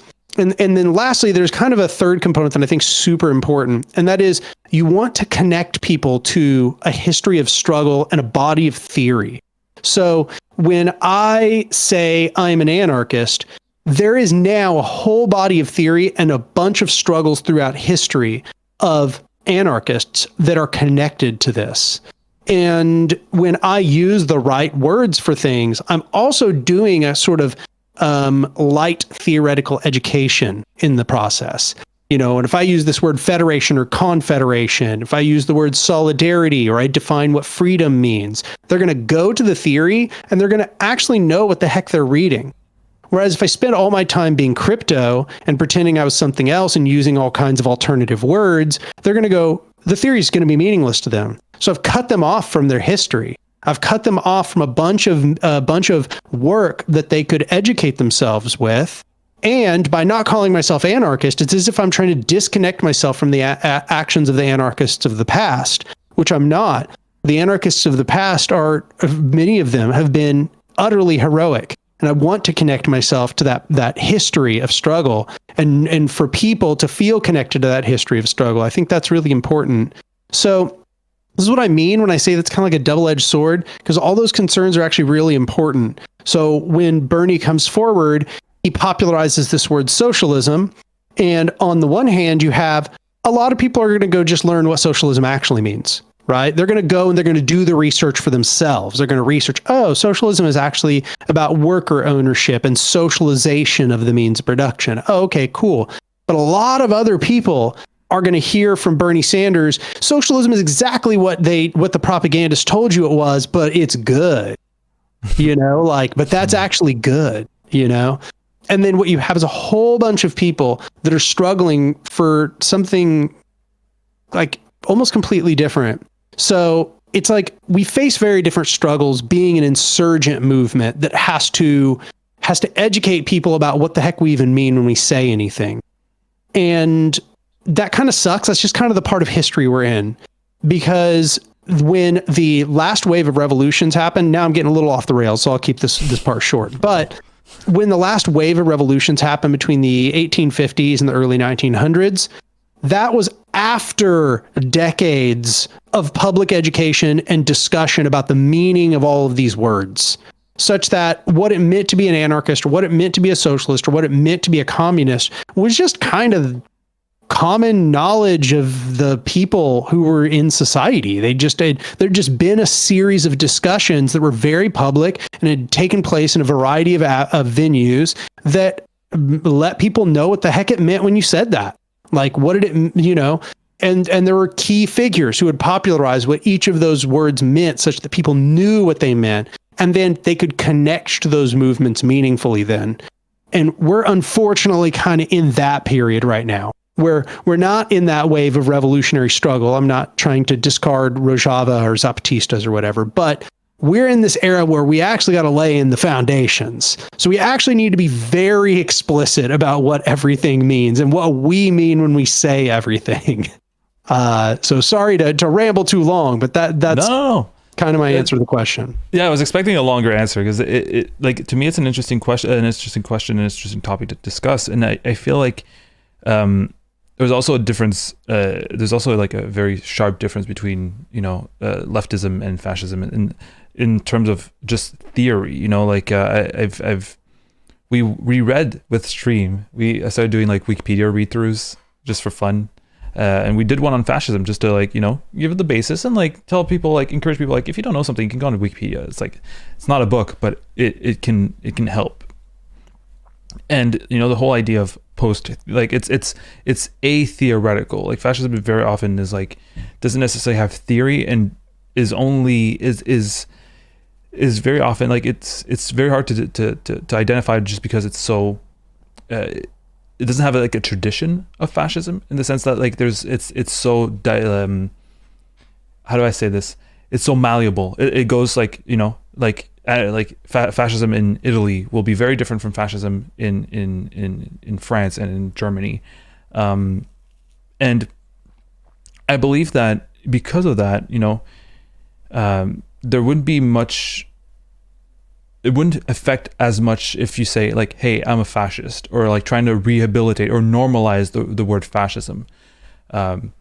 Because very often it doesn't mean that much, in the sense that like, it's, what is it, right? It'll be something different in the United States than something in Germany, something in Italy. While leftism has a really strong, common, like, it could be Italian anarchism. There are differences between, different places because it's a different context. But the struggles and the ideas and the principles will be the same. And I feel that because of that, you do want to direct people towards this body and this tradition, And there's like a tradition that you want to show like there's a continuation of that tradition as well, right? And I think that for fascism, there's not really that. There are for tradition, but like in a very different way, right? And I find it also interesting that you talk about how, talking about continuing this tradition and how like it was very normalized at one point. And it's like the third time I bring up this anecdote, but like Frida Kahlo's husband, Diego Rivera, was a communist, and he made a mural at the Rockefeller Center for, I think, probably some Rockefeller person, and he painted a portrait of Karl Marx and Lenin in like the lobby of the Rockefeller Center, which obviously they didn't like. And people asked like, why did you hire a communist to make a mural? And the Rockefeller was like, Rivera said, well, how could you find like an artist nowadays that is not a communist? Like, good luck finding an artist that's not a communist. Same thing for philosophers, right? A lot of philosophers back then, you can think of like post-war, like even like pre-war, like Sartre and like all the existentialists in France and all that. All like university professors were all leftists, like self-proclaimed, I am a Marxist. I don't not hiding it. And that did, like, people don't have that affinity with those words anymore because they're not as present as they used to be. So it's also normalizing these words to make them, but I don't think as a fascist, if they were normalizing these words, it doesn't help them as it does for us, right? I think it can really help us to say, I'm an anarchist, and it breaks down what you think an anarchist is. So many people are like, wait, like, I think it helps the fact that people have preconceived ideas of what anarchism is or what communism is. I love hitting people with the idea that, oh, libertarian? Oh, so that means you're a socialist, right? Well, what do you mean? But it's like, oh, go on Wikipedia. Like Wikipedia, like, go look for libertarian. Where does it come from? Oh, it has its roots in socialism. And like, just that in itself can be a very powerful rhetorical tool. As in fascism, they don't really have that. Like, oh yeah, I'll say I'm a fascist. Oh yeah, let's look up fascism online. Let's see what comes up. Yeah, great. Yeah, perhaps I will refrain. And even if you normalized it, you can make it mean pretty much anything anyway. Oh, it doesn't need to be genocidal. We can just have two different, like the whites here, the blacks there, and like we don't need to kill anyone. We can just, So I know I do agree with you that like there's a difference, and I really like the continuation of that tradition, of that anarchist tradition. And that's one of the reasons why I love anarchist history so much, and it always feels that anarchists have always been right, and it's like it's something that you have to take with a grain of salt, because like, if history shows that you're always right, perhaps there's something wrong. But it's really hard. I don't know. What would you answer to that, right? Like, because anarchists always seem to be like almost like, how do I say this? Like puritanical in everything. Oh, then like Emma Goldman saying, oh yeah, it's fine that we killed the president. Yeah, no, I support that. So maybe like we're not that puritanical, but you know what I mean? Like what would you say about like the history of anarchism being so? Well, what I will say is that, okay, so insofar as that anarchists have always got it right, it's just that they understand how power functions. the anarchist knows how power really functions. So what that means is their predictions of what power is going to do are like perfect. Like, it's mind blowing. They're just constantly making these predictions of exactly how power structure is going to function. And then like a few decades later, they do exactly what the anarchists say they're going to do. And that's because the anarchist is absolutely right about how to approach power structures. And the result is that they have a method that doesn't fall victim to the very things they see happening within these hierarchical power structures. But I think what it really comes down to is that the solution is just not easy. The solution's just hard. Like, the things that have to be done are just not straightforward. And even though they're kind of common sense, every aspect of hierarchical society is trying to convince us not to do those things, which is to say, to resist, to build bonds of cooperation and solidarity with all different kinds of people, to create counter structures that are horizontal structures and not hierarchical structures, to not try to embed ourselves in the enemy structure. Rather, if you were a spy or something, it'd be fine. But, to not try to gain power through the enemy structure, which is to say, do direct action, right? To understand that whatever your means are, the condition your ends, and whatever your ends are, condition what means you should do, or means ends unity. So these things are just kind of harder. They just take more work. They take concerted effort. We have to build a mass movement. So insofar as like Emma Goldman trying to kill the president, propaganda of the deed it's got a mixed record, like every once in a while, maybe you could say it worked out well, but a lot of the time it worked out really bad. And that's part of the reason why the anarchists have sort of abandoned these, assassination campaigns. Is it was a real mixed record. Every once in a while it worked out well, and most of the time it just ended up getting everybody crushed in the process.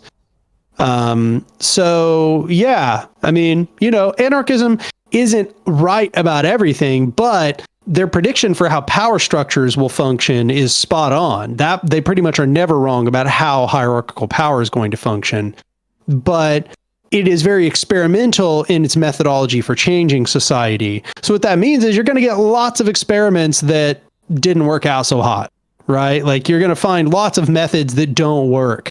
And anarchism is actually pretty good at exploring a variety of different methods. It's very iterative. It's very experimental. That's one thing I love to say to people as a rhetorical tool. The whole idea, like, let's say you're a utopian for thinking that anarchism would work, but like, I think like a utopian would need to like give you like a recipe for something to work, like for a way of doing a society, like doing a organizing society. And I feel like the kind of people who do that is like, for example, capitalists and state communists do that as well. Give a recipe for, and I feel like that might be utopian. But when you just say, all right, like, it's more of a, I really love like the formula that it's a method, in the sense that like it gives you the ability to do it yourself. It's not like, all right, you got to do this, that, and then at the end, all right, you have your anarchy, you're good. Because that I feel like is problematic. And when I have people, all right, well, you have to show me that, like, propose a system, and if we all agree on it, we can just adopt it. It's like a system is not. That's how it works. Yeah, it's not how it works. Capitalism has developed, and I think anarchism can also develop and answer challenges in ways that are with in accordance to our values and our methods. I think that's a really good rhetorical tool to say, hey, listen, we're not utopians. And I do think the fact that like very often history of anarchism paints the anarchist as almost perfect is kind of funny, but like, and it's true, their records of predicting power structures is spot on. But it is true, like, because when I said that, I was like, yeah, like anarchists are so amazing. But then I thought of like the like President McKinley being assassinated and everybody hating like anarchists after that.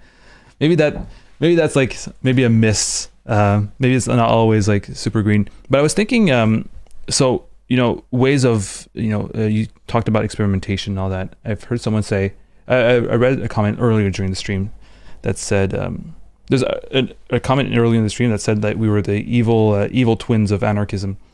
But I don't know what that means. Who that we are me and you are the evil twins of anarchy? Yeah, in a way. I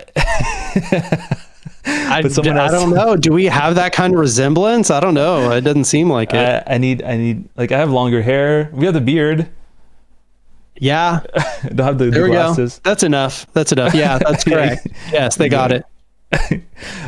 But another comment was, do you have any examples of anarchy in action? I'm using anarchy in action as but like of anarchy working, of anarchy because they're like, oh, it's like all great in theory, or like I'm getting a bit of a sense of what it is in theory, but in what does it look like in real practice? And I was like, I'll ask Daniel. I gave an answer myself. Well, I gave like a really short answer, and I was like, this is what I think Daniel will answer. How you will answer? So like, please answer that question. I'll see if my prediction was good. Well, I mean, insofar as the word anarchy, I consider anarchy to be something that we haven't really achieved. But insofar as we're talking about anarchism, something like something that, a structure that utilizes anarchism or an anarchist society, an anarchist structure of some kind, we have lots of those. There's been lots of examples. I mean, one of the most famous ones, one that was very inspiring in the early 1900s, or in the 1900s, was the C&T FAI in Spain. I think that's one that a lot of people look to. The C&T FAI in Spain created federations of councils and worker cooperatives and communes, wherein in the urban centers, they mostly did worker cooperatives and had councils that essentially everybody was part of the councils, and the councils would come together and basically directly democratically make decisions together about how everything would work, including the economy and the cooperatives themselves. And out in the countrysides, they were fully decommodified. That is to say, there was no exchange of money. They just simply distributed their products to the rest of the territory, and they were distributed what they needed from the rest of the territory. And you might be saying to yourself, oh, okay, well, that what was that, like a few hundred people? It's like, no, that was hundreds of thousands of people. I think the number I got was close to like 1 million or more, if I recall correctly. So it was an enormous swath of Spain that was controlled, and it lasted about 3 years. And the only reason it ended is because they were in the middle of a civil war, and their enemies were the Republic, which was being backed by Stalin, and Franco, who was being backed by Hitler. So they had two world powers bankrolling their enemies, and they still lasted 3 years. So if you want to learn more about that, I suggest reading more about C&T FAI. There's also the Free Territories in Ukraine, which was a little looser, but it followed very similar principles. You had, a decommodification of parts of the economy. You had lots of cooperatives and council federations.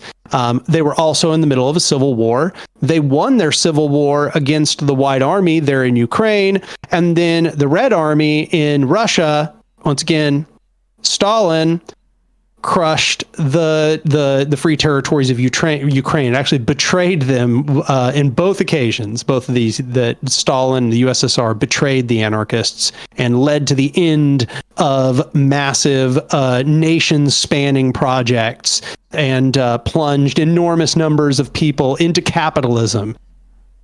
In Spain, literally led to the victory of fascism, helped Franco win. And in the Free Territories, essentially allowed Russia to just control Ukraine. You also have a lot in contemporary examples. You could probably look at something like the Zapatistas, even though they're not explicitly anarchist, or Rojava, which is also not explicitly anarchist, but both of them are following pretty similar to models that the anarchists would advocate. I would say more so the Zapatistas than Rojava. These are both currently existing societies. The Zapatistas is about 300,000 people in the Chiapas district in Mexico. And Rojava, I think if I recall correctly, was like 3 to 4 million people. And both of these function, again, through federations of councils that are directly democratic down at the level of the people. The people make decisions about how the things will act in the world around them. They develop rules and agreements that they all agree to follow. If decisions need to be made over some bigger region, it is handed off to a federation of those councils, and the federation of councils makes decisions.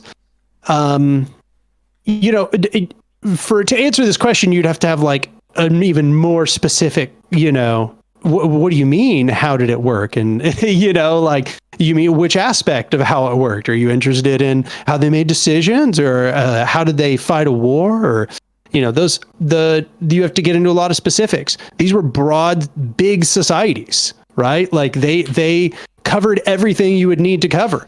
They had economics, they had defense. They had to deal with criminality or antisocial behavior.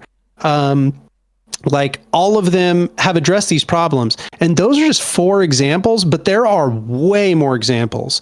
One time I created a list, and there's like, I think like over 50 different examples of places that have either utilized anarchist principles, movements that were anarchist, or entire autonomous regions that were utilizing libertarian, socialist, or anarchist principles. So we actually have a lot of examples. And that is even bearing in mind that it's just in the modern era. If you're interested in ancient examples, this sort of anarchist method of establishing horizontal power structures was rife throughout the ancient world. Like you go back to, preceding,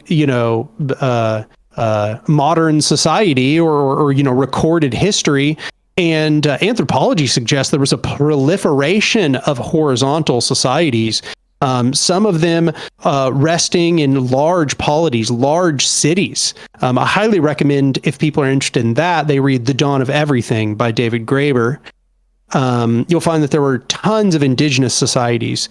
You'll also find that there were, in this sort of interim period between those old societies and the rise of a complete monarchy, that there were free territories or free cities out in Europe, even in Italy, Spain, and Germany. There were like entire like cities that function in a very horizontal manner, where decisions were made through free agreement. And these were flourishing cities. These were places like Venice, for example, where they were the cradle of civilization at the time, and they resisted monarchy far longer than the centralized or hierarchical city-states that were around them. So, yeah, we have a ton of examples. Like it's been done a lot. And the reason probably why most of you have never heard of it is because why would they want to tell you that history? Why would your oppressor, why would the people who want to convince you there's no alternative ever tell you anything I just said? Like, why would they want you to know that those examples have existed in all stages of history, and that they worked, and that they were often some of the most effective forms of resistance to hierarchical power? Obviously, they're not going to tell you that. So there you go. Yeah, and my prediction was wrong. You mentioned David Graeber. I thought you would tackle it, and I think you could have tackled it, but you tackled it very well still. But I was thinking maybe in the sense of you might already, like the text, you might already be an anarchist. Here's why. Or goes something along those lines. Yeah, like I don't take that angle personally. No, do you not like it, or you think it's not as effective? I think that it's true to some degree that this is just kind of a fiddly theoretical disagreement I have with Graeber. But that's basically just that you can be solidaric, you can act with a cooperative impulse, and yet not be putting into place an anarchist structure or an anarchist society, right? You could be in a hierarchical structure and you treat people well, and you're nice to people, and you'd make agreements together, but you still live in a hierarchical structure that has control over your life. So I tend to think of anarchism as a method. So yes, it's true that maybe that cooperative impulse kind of embodies an anarchist method, an anarchist approach to solving problems. But I don't want to give people that example, because then they might imagine that when we say we're trying to create an anarchist society, they just mean a society where we're all really nice to each other and we like form agreements before we do things, it's a lot more than that, and it's spanned way bigger. We have structures the size of entire nations to look at as to how do those principles scale up. So I think that Graeber's essay, Are You an Anarchist? The Answer Might Surprise You, is kind of helpful to help people understand that decisions can be made through free agreement and consensus, and that we don't have to dominate one another to make decisions. But I think that often when people are looking for the answer to how would anarchism deal with problems, they're asking about like, how would it deal with problems where there are hundreds of thousands or millions of people that are all being subsumed under the structure? What does the anarchist suppose that we're going to do to solve those problems? So I tend to answer in the largest scale that I can. Yeah, no, it makes sense. There's also there's this comment that someone left. I don't know if they're still there. Jabster, and people are calling him troll, but I think, or them, and I think I think they're in good faith. And I was thinking maybe you could answer that question. It's like a basic refutation against anarchism, but I think it's a popular one, and I think he says I'm extremely new to the ideas of anarchy, and I will openly say I don't agree with it. My question is, does society not need a form of power imbalance to stop individuals from harming society? So basically antisocial behavior, how, like army, police, how do anarchists, and I feel like that's one of the big, I don't know how to say it, anyway, go ahead. Yeah, well, I mean, this question I consider honestly one of the more complicated ones to answer, because there's so many details we need to figure out exactly what kind of thought experiment's being played out here. But okay, if we're just talking about people being able to defend themselves, anarchism doesn't suggest that we're just going to be all defenseless and have no bodies for coordination to help people defend themselves. Like, anarchism is sort of like famously advocates the creation of militias and federations of militias, which themselves defend autonomous territories and, oust people from power. So clearly anarchism doesn't advocate that we're just like powerless. Okay.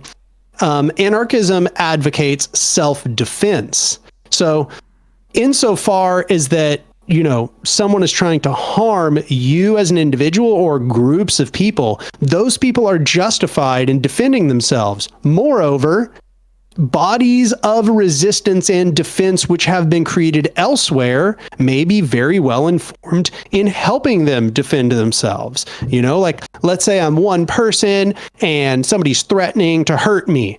Okay, well, there's probably going to be a militia which is situated within this area, and that militia consists of the people who are in that area. And that militia could be asked to defend you from that person.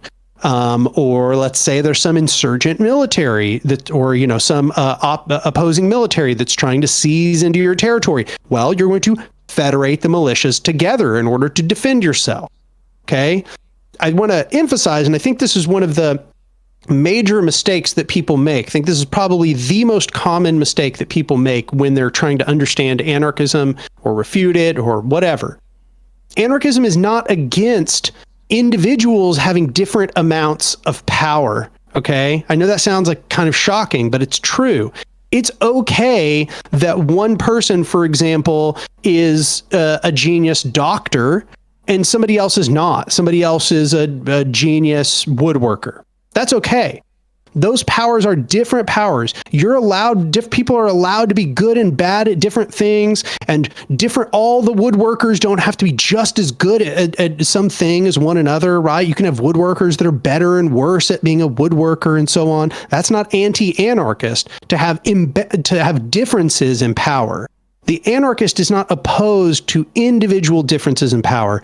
What they are opposed to is the establishment of hierarchical power structures, structures which standardize the use of power, and wherein some people are privileged as a class above others, or privileged as a sort of strata of control above everyone else. And in those hierarchical power structures, that's where power or decision making is concentrated into a smaller and smaller and smaller group of people, such that there is monopolization of power. So what are we getting at? Like, what's an example?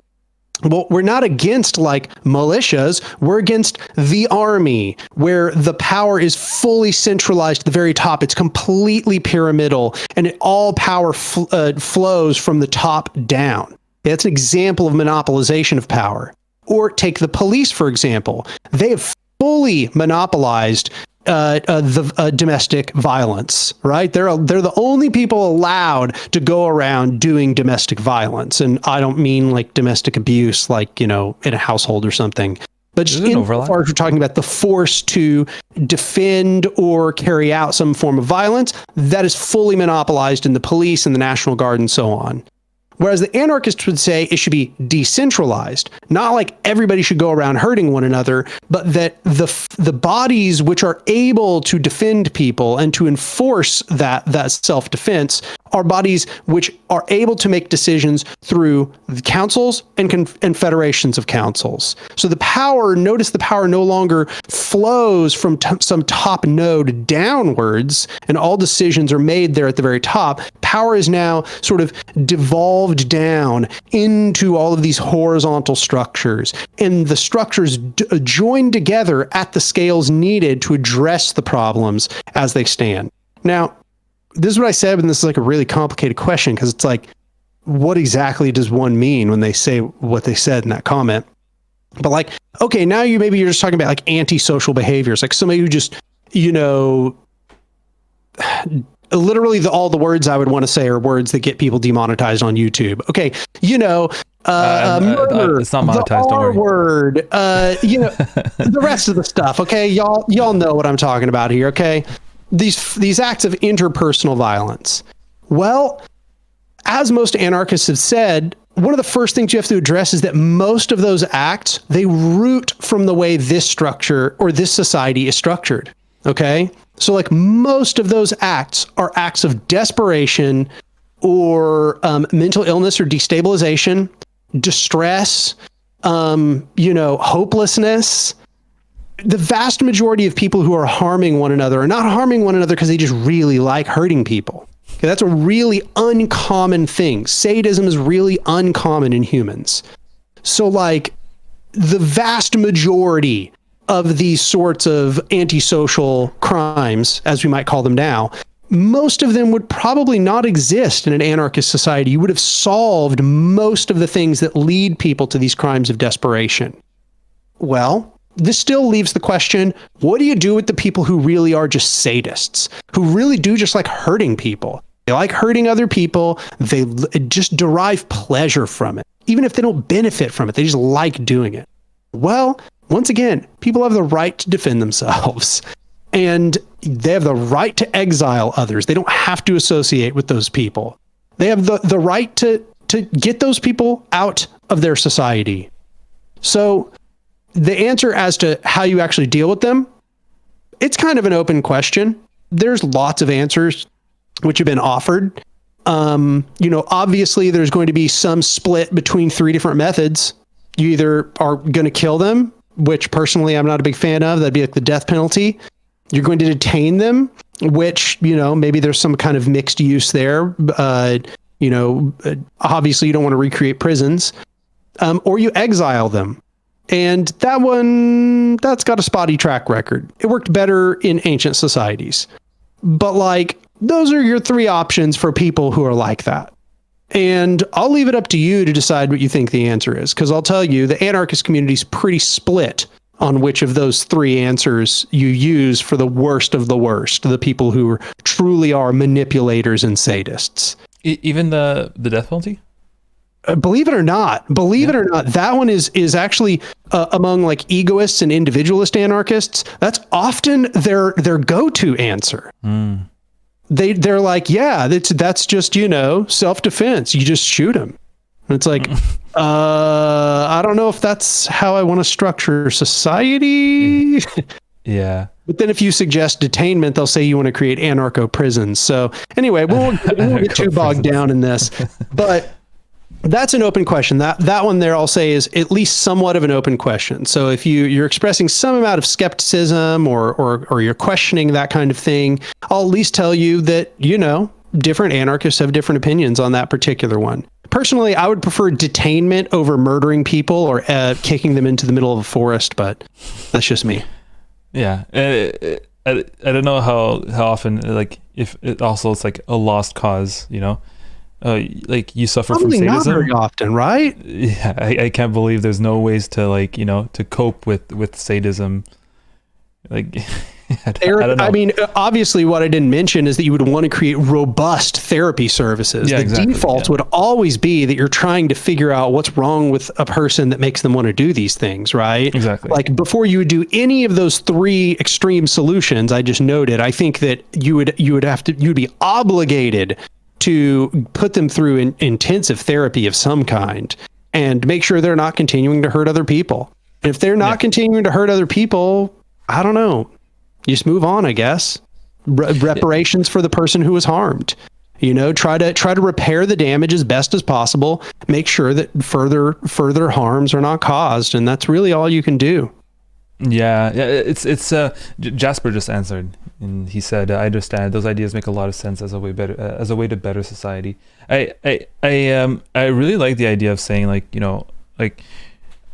you're taking away a lot of the causes of crime. If you're able to identify what the causes of crime crime are, and I've always felt like that could be a bit copy, like you're coping a bit by saying, oh well, we'll have to deal with a lot less crime because, like, we're taking away the roots of crime. But at the same time, it's kind of true. I feel like if people have access to food, or like, they have access to material goods to, like, however much they need, there's no reason to have any property. How can you have property theft if there's no property? Right. And things like that, like less alienation, less isolation, less stress due to your employment. You don't even have to worry anymore about housing yourself or feeding yourself, right? So it's like there's a lot of anxiety that is taken out of your life that may actually bring you to do antisocial behavior. And I always felt like that could be a bit like copy, but it does make sense, and I feel like it might not like convince everyone, because of the fact that it's like saying, well, there will basically be no more crime except for people who do crime or passion or whatever. But one thing that helped me is for example, is not believe. I don't know how you feel about that at all. I don't know. I haven't seen you talk about it in a video, and maybe you have, and I just haven't seen it or don't remember it. Is the inexistence of free will, which I believe like is a very strong anarchist thing. And I don't remember who I've read. I think it was Bakunin who said, like, free will. I don't remember at all. Maybe not Bakunin because he's anti-theist, but like I remember reading an Anarchist, one of those old anarchists, the fathers, let's say, who are like, free will is important because that's where humanity gets their freedom. It's through the freedom. But I don't believe in free will. And then there's some other anarchists who say, like, no, we are a product of our material conditions. And I feel like if you understand that, I don't know what your position on it is, but I believe that we don't have any free will, that everything's... Yeah, I don't believe in free will. There you go. Perfect. I'm a physicalist or a materialist, however you want to say it. I believe the universe is only a series of causes and effects. So there's really no room for free will in that. Do you think that informs your anarchism in any way, or is it just circumstantial? Yeah. How? Yeah, it does. That's something that's really interesting to me. Yeah, no, I think it does. Because it changes what is meant by freedom and what's meant by agency, right? Like, what is freedom and what is agency when there is no free will? Well, for me, the way I look at it is this. Okay, this is the example that I've used to describe freedom to numerous people. And this is actually really similar to how physicists use the word freedom, because they actually have there is a technical term in physics, and it's called degrees of freedom. So this word freedom actually does have some scientific meaning insofar as it, we're looking for that. But the idea is this, okay? Freedom is the real capability to choose things. It is your range of things you could choose between. And often people will be like, well, you don't have a range of things you can choose between. You're only ever going to choose one thing. Yes, indeed, absolutely true. You will only ever choose one thing. But much as, say, a car has like a turning radius, okay? Well, the car can only choose, it will only choose one angle, but the angle it has available to it differs, right? Depending on the kind of car and the way that car is built. So the car could have a very sharp turning radius, it could have a very wide turning radius, but that turning radius constrains its range of possible choices, right? Yeah, but ultimately, it'll only ever choose one when it turns that corner. It couldn't, quote unquote, choose otherwise in that sense. It just has a range of options to choose from. And if you constrain that range of options, it is able to overcome fewer hurdles, right? Like if my car has a really, really wide turn radius, like if it becomes too wide, I can't turn corners anymore. Yeah, I only choose one angle, but it doesn't matter what angle I choose. I can't turn the corner. It's too wide. I'm trying to get a semi truck on, up a driveway or something, it's just not going to happen. So what is freedom to the anarchist? Well, it pretty much exactly matches what the anarchist says. Freedom is a positive notion. It is the embodied ability to choose and to act, right? So it is the range of possible things. Bookchin has a way of talking about what he calls potentialities and actualities. So for Bookchin, freedom is the ability to bring potentials into reality. Okay, so everything has a range of potentials, and that is not infinite, right? I don't have the capability to fly. That's just not within the range of possibilities to me. Therefore, even though, yes, I will only ever choose one path, it was never an available path that I could fly. The only available paths to me are the paths, walking. I can walk to a car and use a car. I could walk to an airplane and the airplane can fly, but I cannot fly. I don't have wings, right? So it is not within my range of freedom to lift off from the ground with my wings. So it's not within my range of potentials, as Bookchin would say. Now, if I were to broaden that out, what is my actual freedom to go from one area to another by way of flying? Yeah, I can get on an airplane. And if I have access to airplanes, I now have the freedom to fly, right? That freedom is there.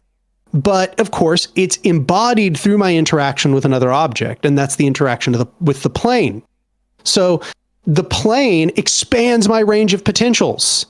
And it also expands what potentials I can bring into actuality. And so for the anarchist, for Bookchin, for everybody that's in that particular, way of thought, that access to the plane expands my freedom. That is an example of my freedom being expanded. Okay, so then this also makes sense of why the anarchists always say that freedom is expanded through solidarity. This is not just like abstraction. This isn't just like fancy sounding words being strung together. Like it really has a concrete meaning here, right? Like my coordination and cooperation with other people, solidarity, allows me to really truly do things, not in an abstract ideal sense, but in a real sense, right? Like right now, for example, this mic, okay? This mic, because this mic is here and it was produced by a series of people, and this plastic was produced in some place, and this little muff thing was produced in some place, and the arm it's on, okay, that was produced in some place, and so on. Now I have to put it back on the thing. I screwed it up. Anyway, but like that expanded my range of potentials to include this actuality. Here I am sitting in front of you, talking to the camera, talking through this mic. Okay. And my coordination with all these people who made all these objects that I'm surrounded with has expanded my freedom in the process. And that is, to me, the physicalist or materialist understanding of this word freedom. And it gives meaning to these impulses of cooperation and solidarity and so on. And I don't need radical free will, the ability to have, quote unquote, chosen otherwise. Everything is cause and effect, but there are ranges of potentials for things. Does that make sense? Yeah, yeah, it does. It's interesting because I haven't seen it that way at all. Like my materials version of like free will and anarchism don't intersect the way they do with you. For me, it's like the way I see it is, especially in terms of crime, because like Jasper answered, by the way, he said therapy and rehab is almost always the best solution to reducing crime and stopping reoffending. But it's not just therapy and rehab. It's also taking the causes of crime. And the way I see it, and I might see it as well, like it might like tie in with a utilitarian approach. It's like, if you don't believe in free will, as we both don't, we believe that people are a product of their are strictly a product of their material and like social conditions, right? And therefore, we can't put the whole pressure of people to like use their free will to get better themselves. The only way to get people better and therefore make myself like, it's like that's the like that might be an egoist point that they may not like, but like in terms of like, if I want to be able to make the best decisions within that range that I have, I need to have the best kind of conditions available to me, because those conditions inform my decisions. And the best way to make these conditions like better is by making sure that everybody else's conditions are also better, because that will inform their choice. Because if you say, all right, well, we'll just let it to everybody's free will to make the right choices that will like no without a doubt impact me, because everybody we're all interconnected. If we leave it up to free will, I feel like we're ignoring or we're giving too much credence to something that doesn't exist. If we accept the fact that material conditions and social conditions inform people's interactions with you and with society as a broader whole, you gotta say, all right, we gotta improve those conditions as soon as possible, because that's what's informing society. And that's how I see like free will. I feel like if you don't believe in free will, you gotta put your whole focus on creating the perfect, maybe not the perfect, but the optimal conditions. Yeah, that will inform the optimal choices for everyone, and that will make and the more people make better choices and better interactions with society, well, the better conditions which begets better decisions, which creates better conditions, which creates better decisions, better conditions. And I feel like it's a great virtuous circle that that you can fall into if you don't believe in free will. As if when you do, and I feel like our whole society is based on the whole idea that exists, we're like, all right, we're laying it up to people. If you live in bad conditions, well, use your free will to make the right decisions and get out of those bad conditions. And that's how I see it. And I know a couple of people who don't believe in free will, but are not necessarily leftist.